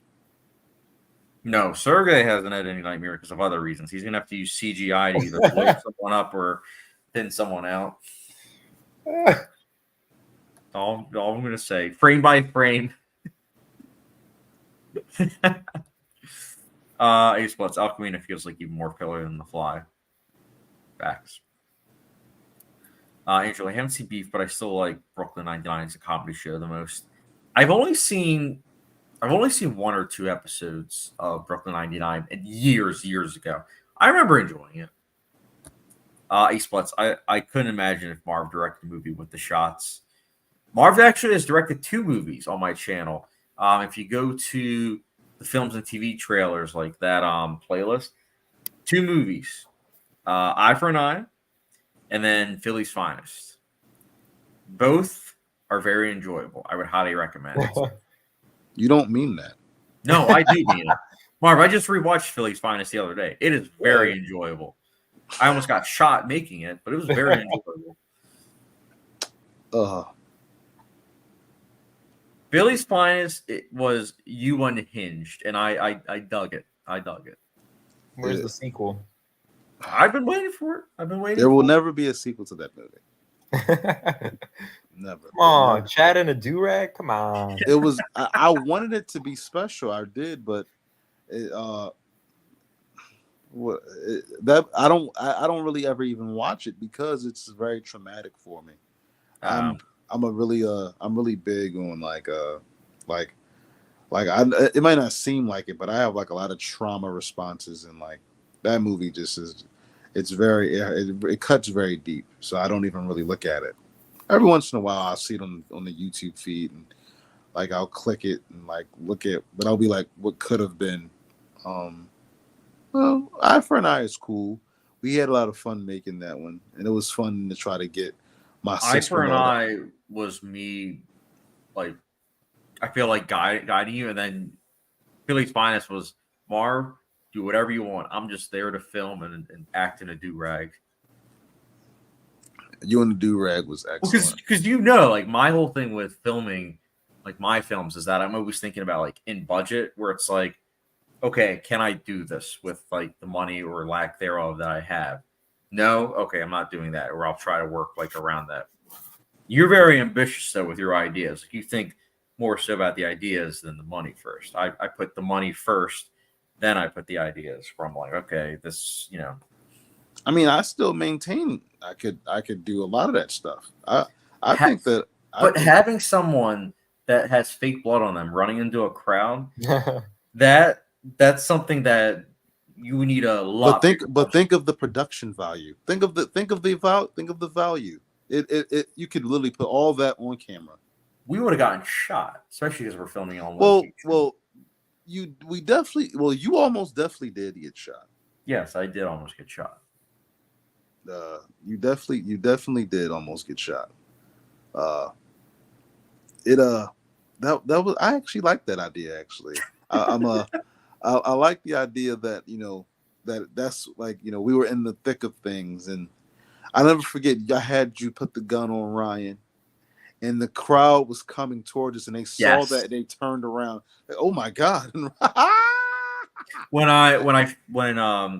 we rewatched it the other day, I pointed that out to Ryan because he didn't notice it before, and he started laughing. I was like, "Yeah, man, like people actually thought like we were doing like those things." I always loved that because I was like, wow. I just I hope you guys had a fun time. I'm sorry that it didn't happen how I wanted it to happen. Marv, we filmed it on 9/11. We're never gonna forget it. I promise you that. Well, I didn't say you wouldn't forget it, but I'm saying I'm sorry that it didn't go as planned. No, dude, I still thoroughly enjoyed it. I always say like it was a fun time. Like in the moment, I was scared, like when I almost got run down, as they said, but I still very much so enjoyed it. Editing wise, it was kind of a nightmare. Like I was glad that even though I let you take full control, I did still shoot like pickup shots because I was like, Marv has a lot that he has to deal with right now, so let me be the cinematographer that I am and let me pick up some shots so that way, like, we have some stuff. And I'm glad that I did because it's like otherwise we would have had no establishing shots. In a nutshell, Sergey, everybody who was supposed to be there never came. Yeah. It was like an insider situation with my first movie. It was a whole story that was supposed to happen. And Will showed up. Will was there to his credit. Will was good. Will he said, yeah, I just got off work. Or was he still clocked in, Chad? I think he was still clocked in. He was clocked in and his son was in the back seat. He said, I had to be here. I give him credit for that. Give him props, yeah. I'll give him props. He just wanted to tackle you on the big screen.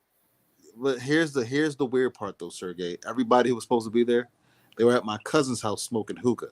So I was just like, that. It was just that happened, and then so I just felt like kind of like I don't know. Emasculated is not the right word.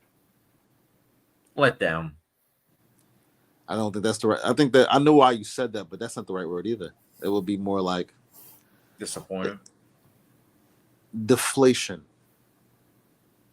Like I don't know if you ever felt that before, but I kind of like have those times where I just feel like sticking a knife inside a tire, like and just like yeah. And mind you, we had fun and we got through it, but I just felt like nah. Well, that's why we got to get you back on the horse, Marv, so to speak. This is the year. We're already at the end of July. We need to get the ball rolling with your next production. I told you it's coming. I'm waiting. You said that 2 months ago.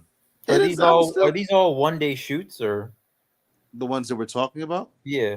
Uh-huh. All one-day shoots. Yeah, actually, yeah, they were. Because I think actually, technically, your first one was 3 days. Was it? Yeah, because you shot some stuff with your family members. Oh yeah, I did. And then we shot the stuff with me. I think that was Yeah, The yeah. main stuff was one day, but then we had some like pickup shots too. Philly's Finest, yeah, that was one day, and that was a lot to deal with. It was like anything that could go wrong went wrong for that shoot. And I But think and after that, well, also to be fair, you know, not only did I have that happening, right? So I was deflated from that, but then also, you know, just feeling like, you know, I don't know, dude. It just, I don't know. That was a weird set of events. Uh, you know, I just kind of like, I don't know. It just seemed really like hard to, like, for example, like when I was, I'll say in my like early 20s, I used to write a lot. And I would like help out on people's film shoots and stuff like that, right? Like, I've been a part of like this one film called Lie. Is like a, I think this is that the one where you exchange blow up a building? me. No, no, that's the message. Uh, Lie is by this. I think she's an exchange student. Lisa Jang. Is about a immigrant mother who's about to get kicked out the country, and we had to go down to downtown Philly in the subway station and shoot there. And we had somebody play a cop. They wanted me to play the cop, but then they just let me just do the camera work. Um, and like I'm getting up at 5 a.m., going down to the station. Like I didn't get paid for any of this stuff. Just did it for the passion of it. And I remember like just being really like in it, and I would write and I would try to like wrangle people together, and it always kind of sounded just it just kind of like like it never could like I would help everybody else out, and then when it came time to help me, so when Philly's Finest happened, it was more just like I'm just like it was like hold on, let me show you my heart. It was like that. well, I was just like I would have looked at that as just like a learning experience, like that you need to not necessarily look at the people that you want to be involved. You need to look at the people that not only want to be involved, but also are consistent and reliable. That's the thing. That's what I would have looked at that as. That's what I did look at it as for my own project. No, I definitely hear what you're saying about doing that and stuff like that. But I think I was trying to make the point of is that like this has always happened. This has happened like over and over again. So I was just like, it's just kind of like, like Well, for example, hold up. well, let me Go just say ahead, this: if you were to make a movie right now, I could tell you right now, and if it would happen, with who you would choose. Who would you choose to be like involved? And I could literally tell you right point blank if it would happen. Oh, I wouldn't ask anybody from that was supposed to be there that day. That's That's a that start. that's Who would you have them? uh I would have you there. Sergey, you're more than welcome to tag along. Sergey's consistent. If he wants to do it, he would be consistent. Uh probably and probably my brother, and He's consistent. I'll give my sister-in-law a line just because it would make her happy. But that's about it. Like I don't like it's weird, dude. Like I even made I did make some movies in Job Corps too though, Chad. They actually I don't know. They were funny. They were like Philly's Finest, but they were better because the people were excited to be there. Like I had this guy like Ghostface. I had Ghostface like attacking the campus, right? But here's the deal, right? Because everybody there was like from down south, it was like Ghostface from the south. Oh God. Oh, I wish you could watch it. I don't have it. I hope I have it on my old camera. It's not on the YouTube, so you can't see. The only way I can show it to you is on my old camera. Um, I did. By the way, sorry, not to cut you off, but I have some comments. Ace Plus. I also don't like how old everyone looks in El Camino. Yeah, it's supposed to be like an hour from the events of Breaking Bad, but yeah, they look 10 years older. Ace Plus chat. What's your favorite moment in TV? Oh boy. It's tough, but it might have to be The first thought that comes to my mind is the season 6 finale of Game of Thrones, like the opening like 10 minutes, where I see what you mean. yeah, without spoiling anything, it's like you're wondering what's happening, why it's happening, and then when you realize like how it's happening, you're like, oh, it's a very big moment, and it really shifts the show into high gear and sets up season 7 and 8 really well. I love that episode. Like, it's one of those things where I like season 7 and 8, but if someone were to say like, "Oh, I'll stop at the season 6 finale," I'll literally say that's fair, because that probably is my favorite episode of the show. Like, I love that episode. Ace Blitz, what show do you think is the best soundtrack? Westworld. Oh gosh, that's tough. The first 3 that come to my mind are Mr. Robot, Westworld, and Game of Thrones. Picking those is like trying to pick a favorite child. I don't know. That's tough because I do. Yeah, I don't know. One of those 3. Hannibal's up there as well. Twin Peaks is up there. Yeah, it's tough. Angela, I don't know if Black Mirror is still fashionable. Saw 2 episodes, but didn't pay attention because I was busy doing Netflix and chill. Hey, I remember it seemed interesting though. Should I get back to it? So I've seen the show. Have you 2 seen the show? Black Mirror. I've seen a few episodes. I've seen a few episodes. I'm not really interested though, but they have good episodes. Yeah. I watched, I think it was the first 3 or 4 seasons. Like, I think I stopped right before the Miley Cyrus one. So I think that was like season 3 or 4. But it has some really good episodes like early on. I can't speak for the later seasons though, but it's not bad. Ace Plus, the soundtrack so crazy, and the explosion. Oh yeah, for Game of Thrones. Yeah, that was just crazy watching that episode, man. Like, because something weird's happening, it feels very like odd, and then the score, all of a sudden you hear an organ, which at that point in Game of Thrones I don't think was ever played. So it was like uncharted territory for not only like what was happening on screen, but like in the score as well. Such a great episode. Ace Splits, I agree with Mr. Robot soundtrack. Yeah, it's pretty amazing. Glad we're hyping the show up.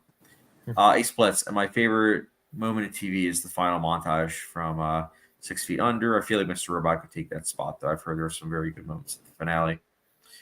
Yeah, both finales made me cry, but for very different reasons. Like, without spoiling anything for Mr. Robot, that just felt like such a reassurance. Like, I rewatched it. I think it was like middle of the pandemic, so it was like I needed to hear what that finale had to say. Like, it was like the right show at the right time. 6 Feet Under, I agree with you. That final montage is very emotional. Like, it hits hard. Like, every time, like I think about it, it's really good. So I'll be curious to hear your thoughts, because I think 6 Feet Under's finale is great, but Mr. Robot's finale also is incredible. And both are emotional, but if you watch the finale of Mr. Robot and it doesn't really hit as hard for you, like, I'll get it, because I think it was I think I saw the finale 3 times, and I think it wasn't until the 3rd time where I actually like had tears in my eyes. But like all 3 times, I was able to appreciate it, because they make a reference to 2001: A Space Odyssey, which you wouldn't think that they would do in a show like this, but it was like really amazing how they pulled it off. But yeah, it's so good.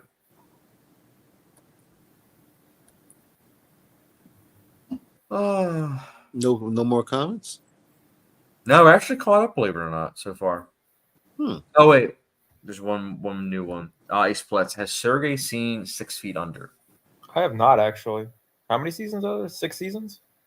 Yeah, it's 6 seasons. And how many episodes? 90. I want to say 13. Let me look it up. First real season? quick. Okay. Yeah, it's really good. It's 63 episodes total. 5. Actually, it's only 5 seasons. Yeah, I'll add it to the watch list with Veep. and Mr. Robot. What about I Know What You Did Last Summer? Probably not. Oh, There's just God. too many other good shows I'm not watching. Oh. I'm sorry, Marv. If he Why watches, you really wanted to talk about it? Well, here's the thing that I always have. I'm always watching like movies and shows, and I'm always trying to like share them. I'm like, I feel like I can't be the only one looking at this. I got to get somebody to watch this. Like I'll be watching like a lot of movies, a lot of shows, a lot. And like I feel like a lot of the times like they don't get any like recognition, like any notice. Like I don't think that you'll like that show. I'm being honest. I don't think that you'll like it. But I do think that it will be an interesting experience for you because it's not going to go. It's the twists are very like they're real twists. You're like, where is this show going? That's how I felt watching. I was like, what am I watching? Because this is not what I thought it was going to be. Like, Chad, when you hear me say they have a show for that movie, you would think it'll be like how the movie is, but it's not even a little bit. It's just all this different stuff. Marv, I'll put it to you this way. I think some movies should not be turned into TV show. Like, for example, you both know the film Hannah that came out in 2011. I'm a huge fan of that film. It means a lot to me. It was the first film that I reviewed because I hated it with a passion. Now I really like it. That film has a TV show. I think it's like 3 seasons long, and I've never saw the movie. I saw the show. Of course. So I can't even make the point that I'm about to make then, because I was going to say that movie at 111 minutes, it's the perfect length. It doesn't need to be 20, 30 hours long. Like that's a story that works as less than 2 hours.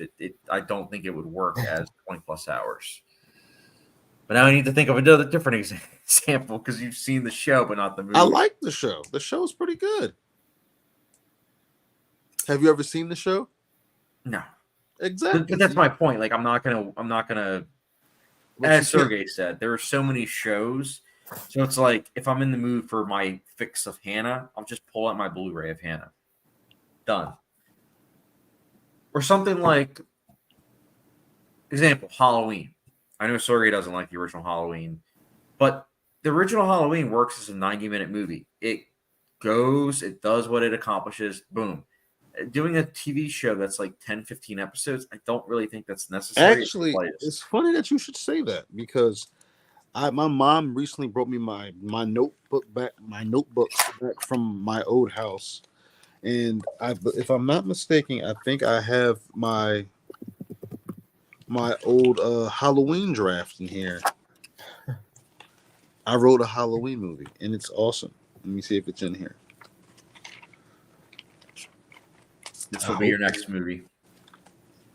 No, I actually hope Jason Blum's going to come knocking on your door. he said he's done with them. I would hope to make it with Neon. That's not going to happen. Why not? I'm pretty sure A24 has the rights, right? All right, with them then. I'll do it. I like them. I like A24. Is this it? No, that's Also, that's Angela says, yeah, one of the Black Mirror's episodes I saw was the UK Prime Minister screwing the pig, which made my Netflix and chill experience really interesting. Damn, Wow. This one. I would have forewarned you. That's definitely not a Netflix and chill show. That's a Netflix and get out of my house show. Ace Plus, it's 5 seasons. Yep. Ooh, this is a good question for us. What's the most complex show? I've heard a lot of people say Dark. I plan on watching it because I love complex things. Dude, I have 3 episodes left of Dark, and I'm still confused, and I don't know where it's going. Oh, you're almost done. Yeah, I'm almost done. It just gets wild. Like it's getting even more complicated. I feel like there's like 6 or 7 timelines at this point, and I don't know who's related to who at this point. It's a lot. It's I'm watching it with someone, and I still have like hard time grasping characters and how they relate to one another and which timeline we're in. And it's almost like that show, where you have to watch it with someone, because watching it by yourself, it's like it's throwing so much at audiences. But I really appreciate that approach, though. And it's hard to binge watch because it's a lot to take in, but taking Yes. long breaks also doesn't help. Yeah, like that's a show that binge watching definitely helps, but at the same time, it also can like hurt your brain, especially if you're like watching it right after work. It's like, dude, I just had a long shift, and now I have to deal with like, MARV style math level equations. Like it's a lot. It's by far, I think, the most complex I've seen, simply because of all the time traveling and all the balancing of timelines. And the twists and turns like that Yeah. happen. They're wild. They really are. I think you'll like the last 3 episodes. I know that the finale itself is kind of simple-ish, but I thought it was really satisfying, to be honest. Do you think they knew what they were doing writing the show? Did they plan it out? I think so, yeah. With how much effort went into. I mean, the finale itself, like it didn't really feel like a cop out. It felt like, I know we said in the last live stream, like you were saying in the messages, and I agree with it, is that it feels like Stranger Things if Stranger Things had a beginning, middle, and end, and a lot more complexity to it. So I would say yeah. I mean, I can only imagine the writers of this actually like putting all these timelines together and keeping up with it. It just seems insane. And the directors having to juggle all these like different timelines, and the makeup artists, like I give them props too, because it's like they have a lot of stuff that they have to do. Like I'm 3 episodes away from finishing, and we're still getting like new characters introduced. I'm like, can you stop? Like I can't keep up with it.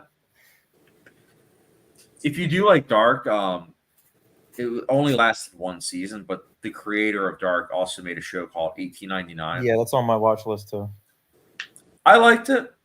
The finale, thankfully, I mean, let me rephrase that. The season 1 finale works as a series finale, I thought, at least, but I'll be curious to hear your thoughts. I thought it was good. Not at the same level as Dark. I'm not gonna hype it up like that. It's quite good. It's not masterful the way Dark is. So what, 8 episodes?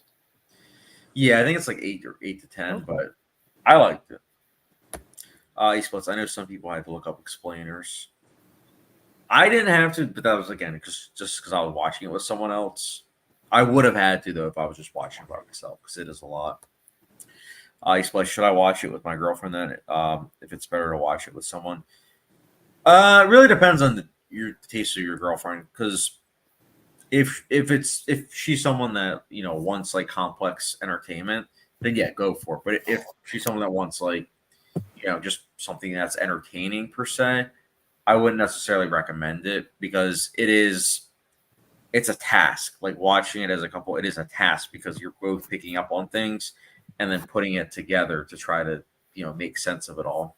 Get ready to say who's that every episode. Yeah, it's constant questions. You do get answers for sure, but it is a lot. Esports, what's the best Dark season? Ooh, that's a good question. Sergey, what would you say your favorite is? I don't know. They're all pretty consistent for me. I think maybe season 1, what started it. I don't know.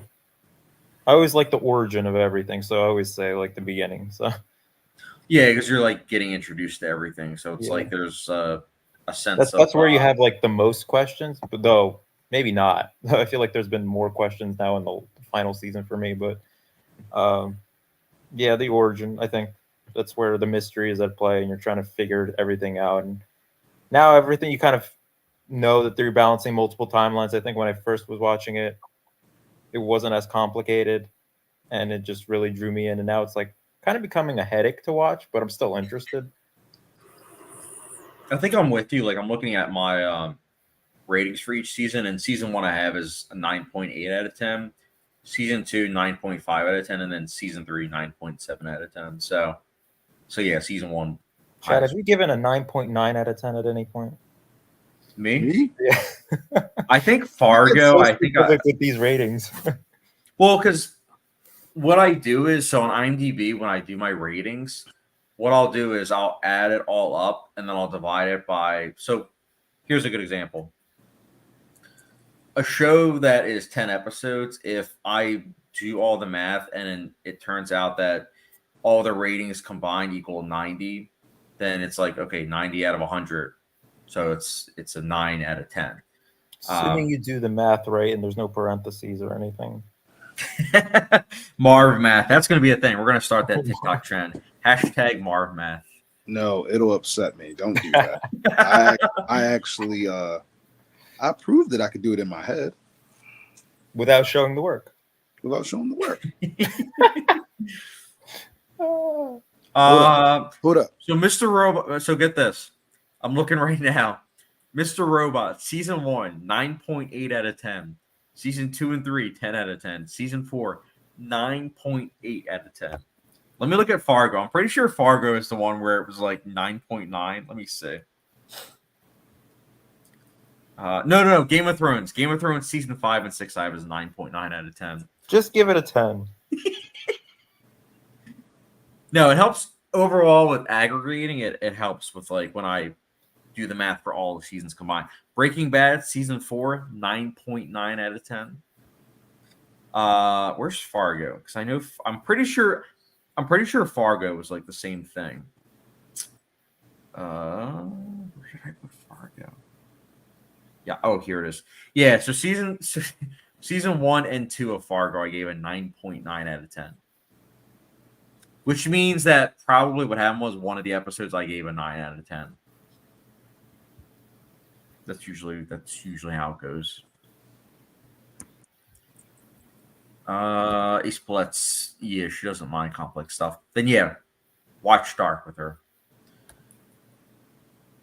With Dark being an easier show to understand on rewatch.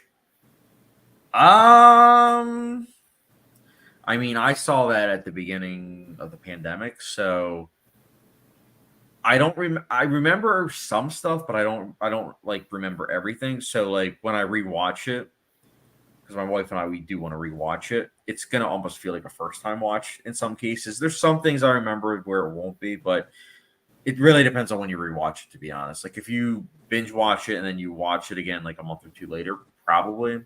But Time travel is always going to be complex regardless. Yes. So agreed. Ooh, Angela asked a good question. What's better to watch on a plane, movies or show? Marv, I'll have you answer this first. How long is the plane ride? Oh, look at Marv asking Chad-esque questions. It's a good question. Andrew, comment down below. What are your thoughts, Sergey? generally I go for movies. I try to fit as many as I can. I know with my next flight, it's going to be really long, so I might fit in a TV show. If I had Japan. Yeah, you're gonna TV show. If I had a 10-hour flight, I'd do a show. If I had a 3 or 4 hour flight, I'd do a movie or two. Yeah. Okay. I'm with you on that. Because I know when I traveled, what's it called, to the cruise, I watched 2 movies. I watched The Dictator, and then I watched Easy A. And on the way back, I watched The Apostle, which would not recommend watching on a plane. Seeing that level of violence on a plane was definitely something where I was like, there were kids behind me too, so I was like, oh gosh, like They didn't have United 93 or anything? Would you watch Crazy Stupid Love on the plane? Yeah, man. Did I tell you I rewatched that recently? You did. Dude, that It's movie is so enjoyable. enjoyable. Yeah. That movie makes me cry. Really? It does, really. The ending. That movie has one of those endings, and How to Be Single has, I guess, one of those too, where it's a movie that goes off, but you don't want it to go off. Like you want it to stay on forever. Maybe that's just me. Everybody in the chat, you can tell me if I'm crazy or not. But every time I watch that movie, I always like when it ends, I just want it to keep playing. I don't want it to end because what the ending is saying to me, like you know how she gives him the picture, Right. and then you see her and she walks away, and you see him as he looks at her as she walks away. Like that hit me on such a deep level because I understand what that meant, like as a person, and I've had moments like that in my life, and like it just like every time I watch it, it's like I'm high. I know that sounds dumb, but it's like a euphoric type of feeling. And I'll like whenever the ending comes, I rewind it like probably like 10 times. Like I like the last time I watched it, I literally rewinded the ending like I don't know how many times, a dozen or so times. I just kept watching it and listening to the music and like just taking it all in. And I was just crying. Not in a bad way, like not sobbing, but just like, ugh, and then let it go off. And then I just let the credits hit me and I'm just like, man, that's a great movie. It's a really great movie. Like that ending punches me in the gut in a good way. It was, yeah. I mean, it was the right ending. I think. I was surprised they actually like did that, but I was like happy about it. I will say the scene that happened before that though, like the scene in the backyard, like that was great. Like I forgot about that because I hadn't seen it in like 9 years, so I forgot about that. Best dollar I've spent at the library. Bought the Blu-ray for $1. I was like, yeah, do you guys have those experiences where like you watch certain movies or shows and you kind of have like these, I don't know, like where you don't want it to end? well, that I was going to say like these type of like otherworldly reactions to it. I mean, yeah, like Mulholland Drive, I rewatched last night. Like for example, today I was walking through work and the scene in Hereditary where she finds Peter getting crawled on. He was getting crawled on by a bunch of ants. The score keep playing in my head, and I keep watching the scene over and over in my brain while I was doing my job. It was awesome. I mean, yeah, I think a lot of times I'll think about like certain scenes. Like there are times, for example, where I'll see a toilet, and if it's not that clean, like I'm just immediately like, oh, transpotting. And then I'm like, oh, I'm glad I don't do heroin. Or I don't know, something like I'm trying to think of something else. I know what you're saying though, Marv, because I have had that where I've thought about like certain moments. Like the other day, I was thinking about Assassination Nation, Mm-hmm. and I was just like, I was listening to the score, and I was just like, yeah, it's kind of crazy that that this movie came out. Like I'm glad it exists, but I'm just like, man, like I can't help but think about that that break-in scene, like that long take. I'm just like, dear God, like how did they pull that off? Hold on. Have you ever seen Euphoria? Of course. Okay. I haven't. You haven't. You should watch it, but I know you're not going to. No, he's not gonna. He would hate it. Are you kidding me? Why? Why would I hate it? It's teenagers doing stupid things. That's what teenagers do. Well, yeah, that's the thing Sergey and I was talking about, though. But yeah, it's teenagers doing stupid things, which lead to even stupider things. That's what they do. I know. I'm telling you why Sergey wouldn't like it, though. But Sergey, that's not always the case, though. I mean, I like train spotting. It's a different flavor, though. Like there are so many characters in Euphoria where, as Marv would say, you just want to shake, just be like, dude, what are you doing? I'm fine with that because there's a lot of people in the show where it's like I know people like that went to high school, so I'm like, okay, I get it. But no, especially Marv, especially season 2. Like season 2 is so divisive. Like I love season 2. I don't know what you're talking about. You're pitching all the wrong shows to Sergey. Well, I'm sorry. You're pitching them slashers and teen shows. He's not gonna like those. All teen related. Yeah, I love Euphoria. I haven't watched it in a while, but I'll actually go on a binge and just rewatch it over and over because I love that show so much. It's pretty much like a teen fairy tale. But that's the thing. Like, I don't think Sam Levinson. I don't think Sergey would like Sam Levinson in general. I mean, I actually brought him up for a reason. Do you know that Malcolm and Marie, Assassination Nation, The Idol? Oh God. The Idol was hugely divisive. Euphoria. That's not divisive. Everybody, that was a misfire. Everybody hates that show. I liked it. My brother loves it too. I wouldn't say I love it. Like I do think it is very flawed.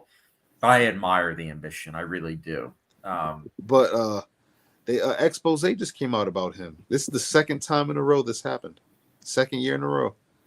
First was about The Idol, and then that came out. It was a train wreck.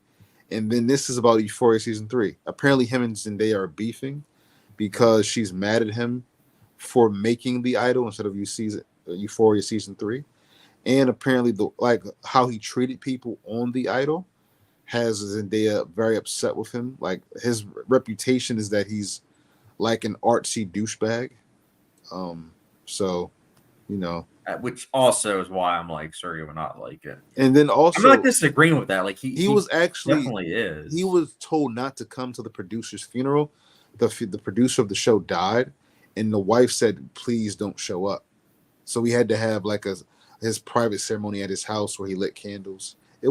It's a fun read, man. It's a fun read, but they have a start date for January, but I don't know if they're gonna make it, man.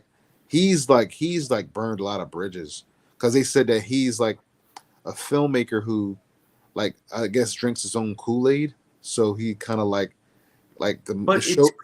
But at the same time, it's crazy to think about because Assassination Nation, one of the things that I liked about that film is that he wrote the script and everything, but then he sat down with 4 actresses and said, look, I want this to be as realistic as possible with how, female teenagers talk. Can you make this as realistic as possible? And they added like a bunch of their own stuff from their experiences. So it goes from that to then it's like, nah, this is my own thing. And it's like, I know best. And it's like, well, dude, you became successful because you actually, had people that you were listening to and having input. So drunk his own Kool-Aid. It could be. I mean, like I said, I don't know the guy, but if what the stories are saying are true, I listen to these people talk. I go to their interviews and stuff like that. He sounds like a douche. I'm not going to even play with you. He sounds horrible. He doesn't sound like the worst ever, but he sounds like somebody you'd want to punch in the face. I'm not kidding. I wouldn't want to work for him. I know that much. I wouldn't want to work with him either. Oh, we have a lot of comments. Ace Splats. Also, I love how season 3, episode 8 of Mr. Robot is in movie aspect ratio. Yeah, because for the most part, it's like full screen, but they do mess with aspect ratio sometimes, which I also love. Ooh, this comment. Oof. Andrew Lay, I can never forget myself seeing Blade Runner 2049 for the first time on the plane. Fell asleep halfway through because I was too tired from long haul flights, so I guess I prefer shows now. Fair enough. So if I remember correctly, your favorite show is Mr. Robot and your favorite movie is American Beauty. Which one do you prefer between those? So yeah, American Beauty I have as my number 1, but after rewatching Mulholland Drive last night, which is my second favorite film, that might be my favorite now. It's tough. I go back and forth, but between I haven't those seen two, you review American Beauty in a while, actually, on Letterboxd. I think it was like December. Because I rewatched in December, I rewatched like Mulholland Drive and American Beauty, so I could try to figure out like which is still my top. And I still have difficulty. I don't know which I would prefer. It really just depends on like if you sit me down and say, "Oh, do you like for a week? You have a week to watch all of Mr. Robot, or you have a week to watch American Beauty every day." If it was something like that, probably Mr. Robot because it'd be something new. Because it's 45 hours as opposed to 2 hours of watching the same thing. If I had to watch one or the other, I don't know. Maybe probably American Beauty. Because I do think that when I look at whenever I think of like story structures, that's one of the first films that comes to my mind because it's like that's a perfect script. Everyone is dealing with the same themes as the lead character. Being unhappy, trying to find themselves. Like every character stems from Lester that also is dealing with that. And it just makes it all the more compelling that they all are living, breathing characters dealing with that in all unique ways too. And suppression as well. Like they're all dealing with some form of suppression. So I think it's a perfect screenplay. And I'm glad that they made the changes that they did because originally it was supposed to be also like a trial movie. And I don't think that would have worked. I really don't. Ice Blitz Blade Runner 2049 is amazing. Absolutely agree. All 3 of us agree. I think Marv's the only one that has some issues with the budget. Oh my God. The budget? I actually don't have no problems with Blade Runner 2049. I thought you said the budget should have been slashed and the length. No, I said the budget should have been for sure. Because if you think about how much money it made, if they would have spent the budget correctly, it would have been a hit. That's all I'm saying. But I like the movie just as much as you guys do. A couple more comments. Ace Plus, do you prefer movies or TV shows? Movies. Sorry, what about you? Movies. I don't think I have the time to fit in as many TV shows, clearly. So movies is always the option. Yeah, I would say movies for me too. Especially because with TV shows, depending on how long the show is, it's like you can get a couple episodes in, but I don't know. I feel like it's more fulfilling watching a 2-hour movie. And now I don't even I wait for a show to end and then I watch it. Like I'm trying not to keep up unless it's like a bigger show, because I don't want it to get canceled and then I just wasted all this time for no reason. Yeah, that does suck. I'm not gonna lie. That sucks bad. Didn't that happen with I think I Know What You Did Last Summer? It actually was, but the thing, but the thing about it now is Sergey definitely is gonna watch it. But here's the deal: the way the season goes, it works fine as a one-off. So, if you were to watch the final episode, you'll be like, I don't even know how you would make a second one to that. I mean, I guess the loose ends are there, but it's better just going off as a cliffhanger. So, it doesn't work. I don't think a second season works. So, Ace Pletz. Also, is there a way I can see your ratings for shows on IMDb?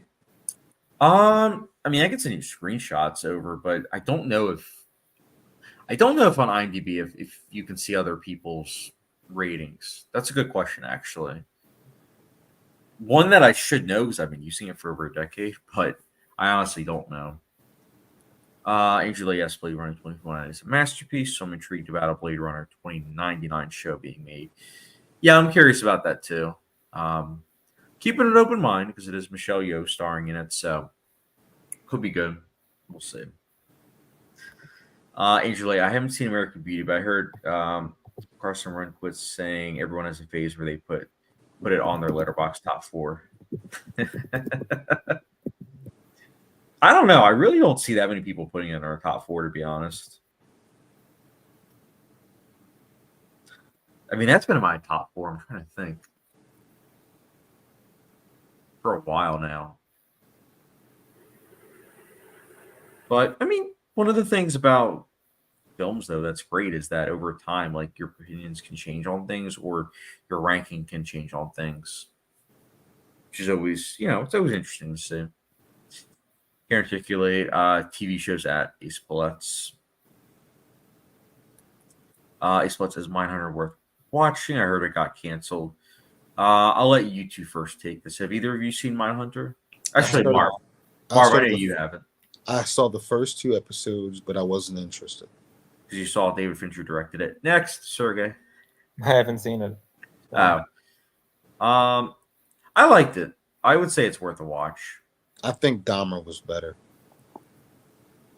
Oh, really? Mm-hmm. You sure about that? Dahmer was better. You sure about that? I guess you didn't like Dahmer, huh? I haven't seen it. I was quoting, have you ever seen I Think You Should Leave with Tim Robinson? No, I don't even know who that is. Oh, you should watch it, Marv. It's a comedy. It's Tim Robinson. He's a comedian. It's 20-minute episodes. Highly recommend. Let me see something. Ace Pletz, what's your username on IMDb? I could try and look it up. I think my user on it's just my first name, last name combined. Chad Sabourin. I have. If you can see it, I have a lot of ratings because I have Letterboxd, yes, but I use IMDb as a backup. So I also will log on there, but it's not as specific. So if I give a movie an 8.5 out of 10, I can't do that on IMDb. So I'll just have it as an 8. But I have it as backup because you never know. God forbid something were to happen to Letterboxd or something were to happen on IMDb. At least I have Letterboxd as well. Can't articulate. I watched the first season. I liked it. Didn't watch the second season. Second season's good. I would recommend it. I can't speculate. Dahmer was good at Marv. All right, so Thank you got you. backup. You got backup, Marv. Thank you. Andrew Lay, are shows directed by big Hollywood film directors more cinematic? Ooh, this is a good question. Yes, I'd say yes. Depends on how much creative like freedom they're given to experiment. That's true. Like someone like David Lynch, he had one season where he had no creative freedom. That's why he kind of bailed. But then when he had full creative freedom, it was very cinematic. It was also very, very out there, which was That's another show I insane. gotta watch. Twin Peaks. That would be a show that would be interesting to hear your thoughts. Has anybody ever seen Bates Motel? Oh Lord. It's funny you say that, Marv. Season 1 I watched like week to week, decade plus ago, and then I just never continued with it. Nicolette and I, a couple months ago, we both agreed to start the show, and I think we only watched the first 2 episodes. So That's one of my favorite shows of all time. I'm sad that you didn't like it. I'm afraid to watch it because I really love the the movie. And I don't know if I need the If show. you really love the movie, then you probably wouldn't like seasons 4 or 5, or maybe just 5. But you probably, because it's a detour. They kind of like redo the whole thing. Yeah. But seasons, I mean, I personally hate season 3.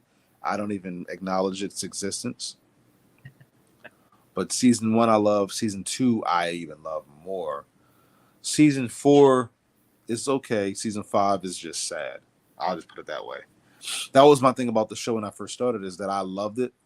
Like, and I didn't know, and I don't know if you ever pick up on that, Chad, that what draws me to a movie or a show is the characters and the story, like the world they inhabit. And when I first started watching that show, what hooked me was the characters and the performances. Like, I loved Vera's performance as Norma Bates. I was like, this is excellent. I love it. it's good. Great. And I loved, and I connected with that family. I was like, I'm in. I love being with these people. That's how I can binge a show, Sergey. I can binge a show when I want to spend time with the people. Like, I want to see what they're up to, what they're doing. And that show was filled with twists and turns. But did we need that? I'm assuming it's like a prequel. Do we need that backstory for the movie? You could argue that you don't, but I just fell in love with the characters. I fell in love with Norman Bates and his family. So I was okay to do it. But the sad part was that you know how it ends. Now, mind you, like I said, there is some changes made, but you still know that it's going to be a tragic end to the story. So the more you watched it, the more you kind of like got sad, and that's why I don't really care for the later seasons as much, because that's where it's going. So seasons 4 and 5 that's why I said it's okay, because I'm just like, dang. But then season 5 is just sad. Like, when I watch those seasons, especially season 5, all I want to do is go back and rewatch season 1 and 2, literally, and just pretend that that's the only 2 seasons of the show. But that's just me. Yeah. Hey, Splits, I heard Martin Scorsese directed Boardwalk Empire. Makes me want to watch it. Yes and no. He was like a huge producer on the show, but he actually only directed the season 1 premiere, which was, I think, still the most expensive premiere to a show ever. I forget how many million it cost, but it was expensive. So whilst he didn't direct a lot of episodes, it was just that episode. It set the template for what the style of the show would become. But I would still recommend it. I actually got Sergey to watch it. And we both kind of felt similar. I feel like, where it was like the first 3 seasons were strong, and then season 4 kind of dipped in, and season 5 was like, ugh. It helps to watch it in order. Oh yeah, I forgot that you watched it out of order.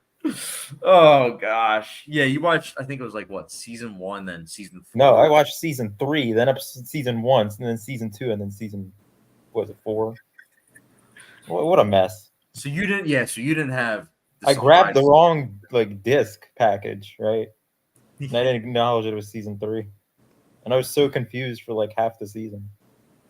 So you So it was just a flashback after season 3 for me. Wow. And season 3 was probably like the best season too. Yeah, season 3 is great. They have Bobby Cannavale in it, which is funny because I feel like he always gets brought in on season 3 of shows. Like he's also in Mr. Robot, like starting in season 3. And I feel like his acting gives some like energy to whatever show it is that he decides to, start becoming on. Can't Articulate says Bates Motel was great. So you got some fans, Marv. Andrew Lay, how about when those directors act as showrunners instead of directors, or when they only direct a few episodes? I mean, I definitely think that it helps the show. Like it's pretty much them saying like, "Hey, this is what I want in terms of like the style. Try to emulate it." So it can work. Like Fincher, I don't think he directed all of the episodes of Mindhunter, and I know he certainly didn't direct all the episodes of House of Cards, but he did direct like the first couple of episodes of House of Cards, and it set the template for that show on like what it was going to look like. So I think it is important. That's why, like, full circle, talking about Mr. Robot, that's why, like, as much as I praise Sam Esmail, the director of The Girl with Dragon Tattoo, the original, I got to give props for him as well, though, because he directed the premiere of the show, and that style that he created is something that was then used for the next 44 episodes. It's a big deal, because it gives audiences then an idea on what to expect. Splits, is there any other shows that are directed by big movie directors? I'm trying to think offhand. There are some. I just don't. Yeah, there are some, but I'm trying to think offhand. I know Barry Jenkins directed the Underground Railroad, which was like a limited series. I know that was pretty popular when it came out.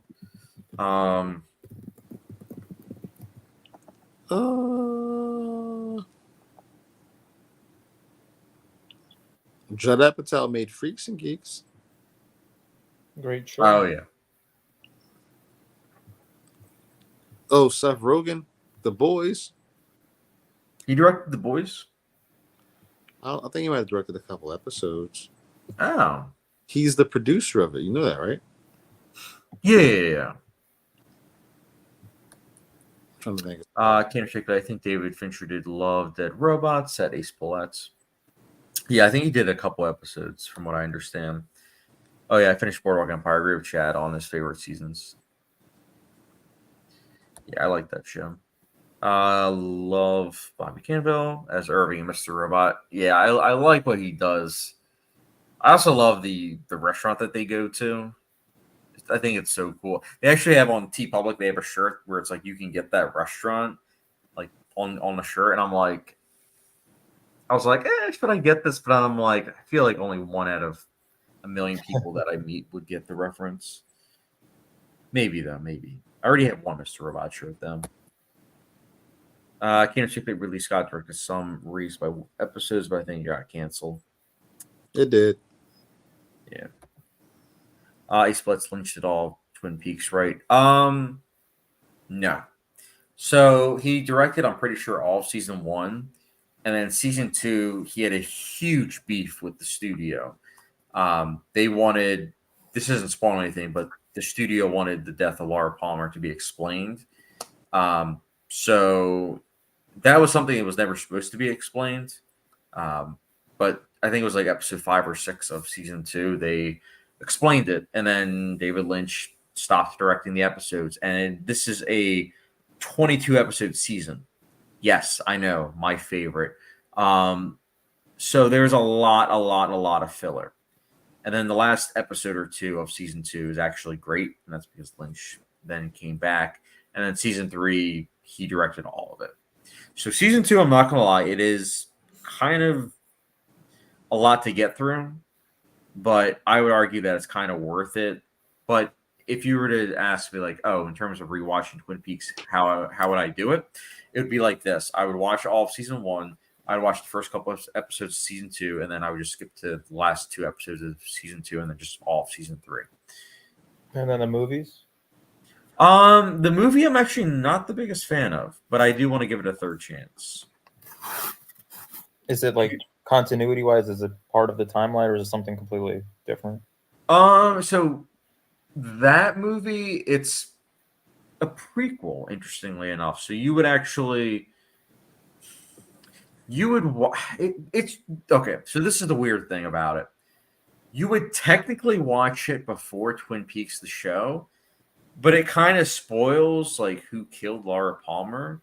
So it's kind of frustrating to explain how to watch it because it's like I don't want to sit here and say, yeah, watch it first, because then it kind of spoils like who did kill Laura Palmer. But technically, you would watch it first. Now, reality, if you don't want it to be spoiled, I would just watch it after, like you're done the show. Or no, after you're done season 2, because you can technically watch it before season 3, because season 3 does reference it quite a bit. So yeah, I don't know. Ace Blitz. This will be the last question I'll answer before we can wrap things up. Ace Blitz, do you think it would have been better if it wasn't explained? I guess the one thing I'll say is that yes and no. I think that on one hand, I'm kind of glad that they explained it, because if there wasn't the studio interference and everything, we would have gotten season 3, and season 3 isn't outstanding. But on the other hand, I do think it would have been interesting to see like that not get explained, like with how she died and everything. So it's kind of a mixed bag. But like I said, I'm happy with everything about that show now. I heard people say you do the first 2 seasons and then the movie and then you do the return. Yeah, I would say that. Also, do I watch all season 2? I would say if it's your first time watching the show, yeah, watch all of season 2. But rewatching, you'll probably agree with me that you should just skip the middle episodes. All right, guys. That's a wrap for the live stream. Do you guys have any other things you want to say, Marv, Sergey? I would say go see Deadpool and Wolverine. Okay. We need to get that number 1 spot. Go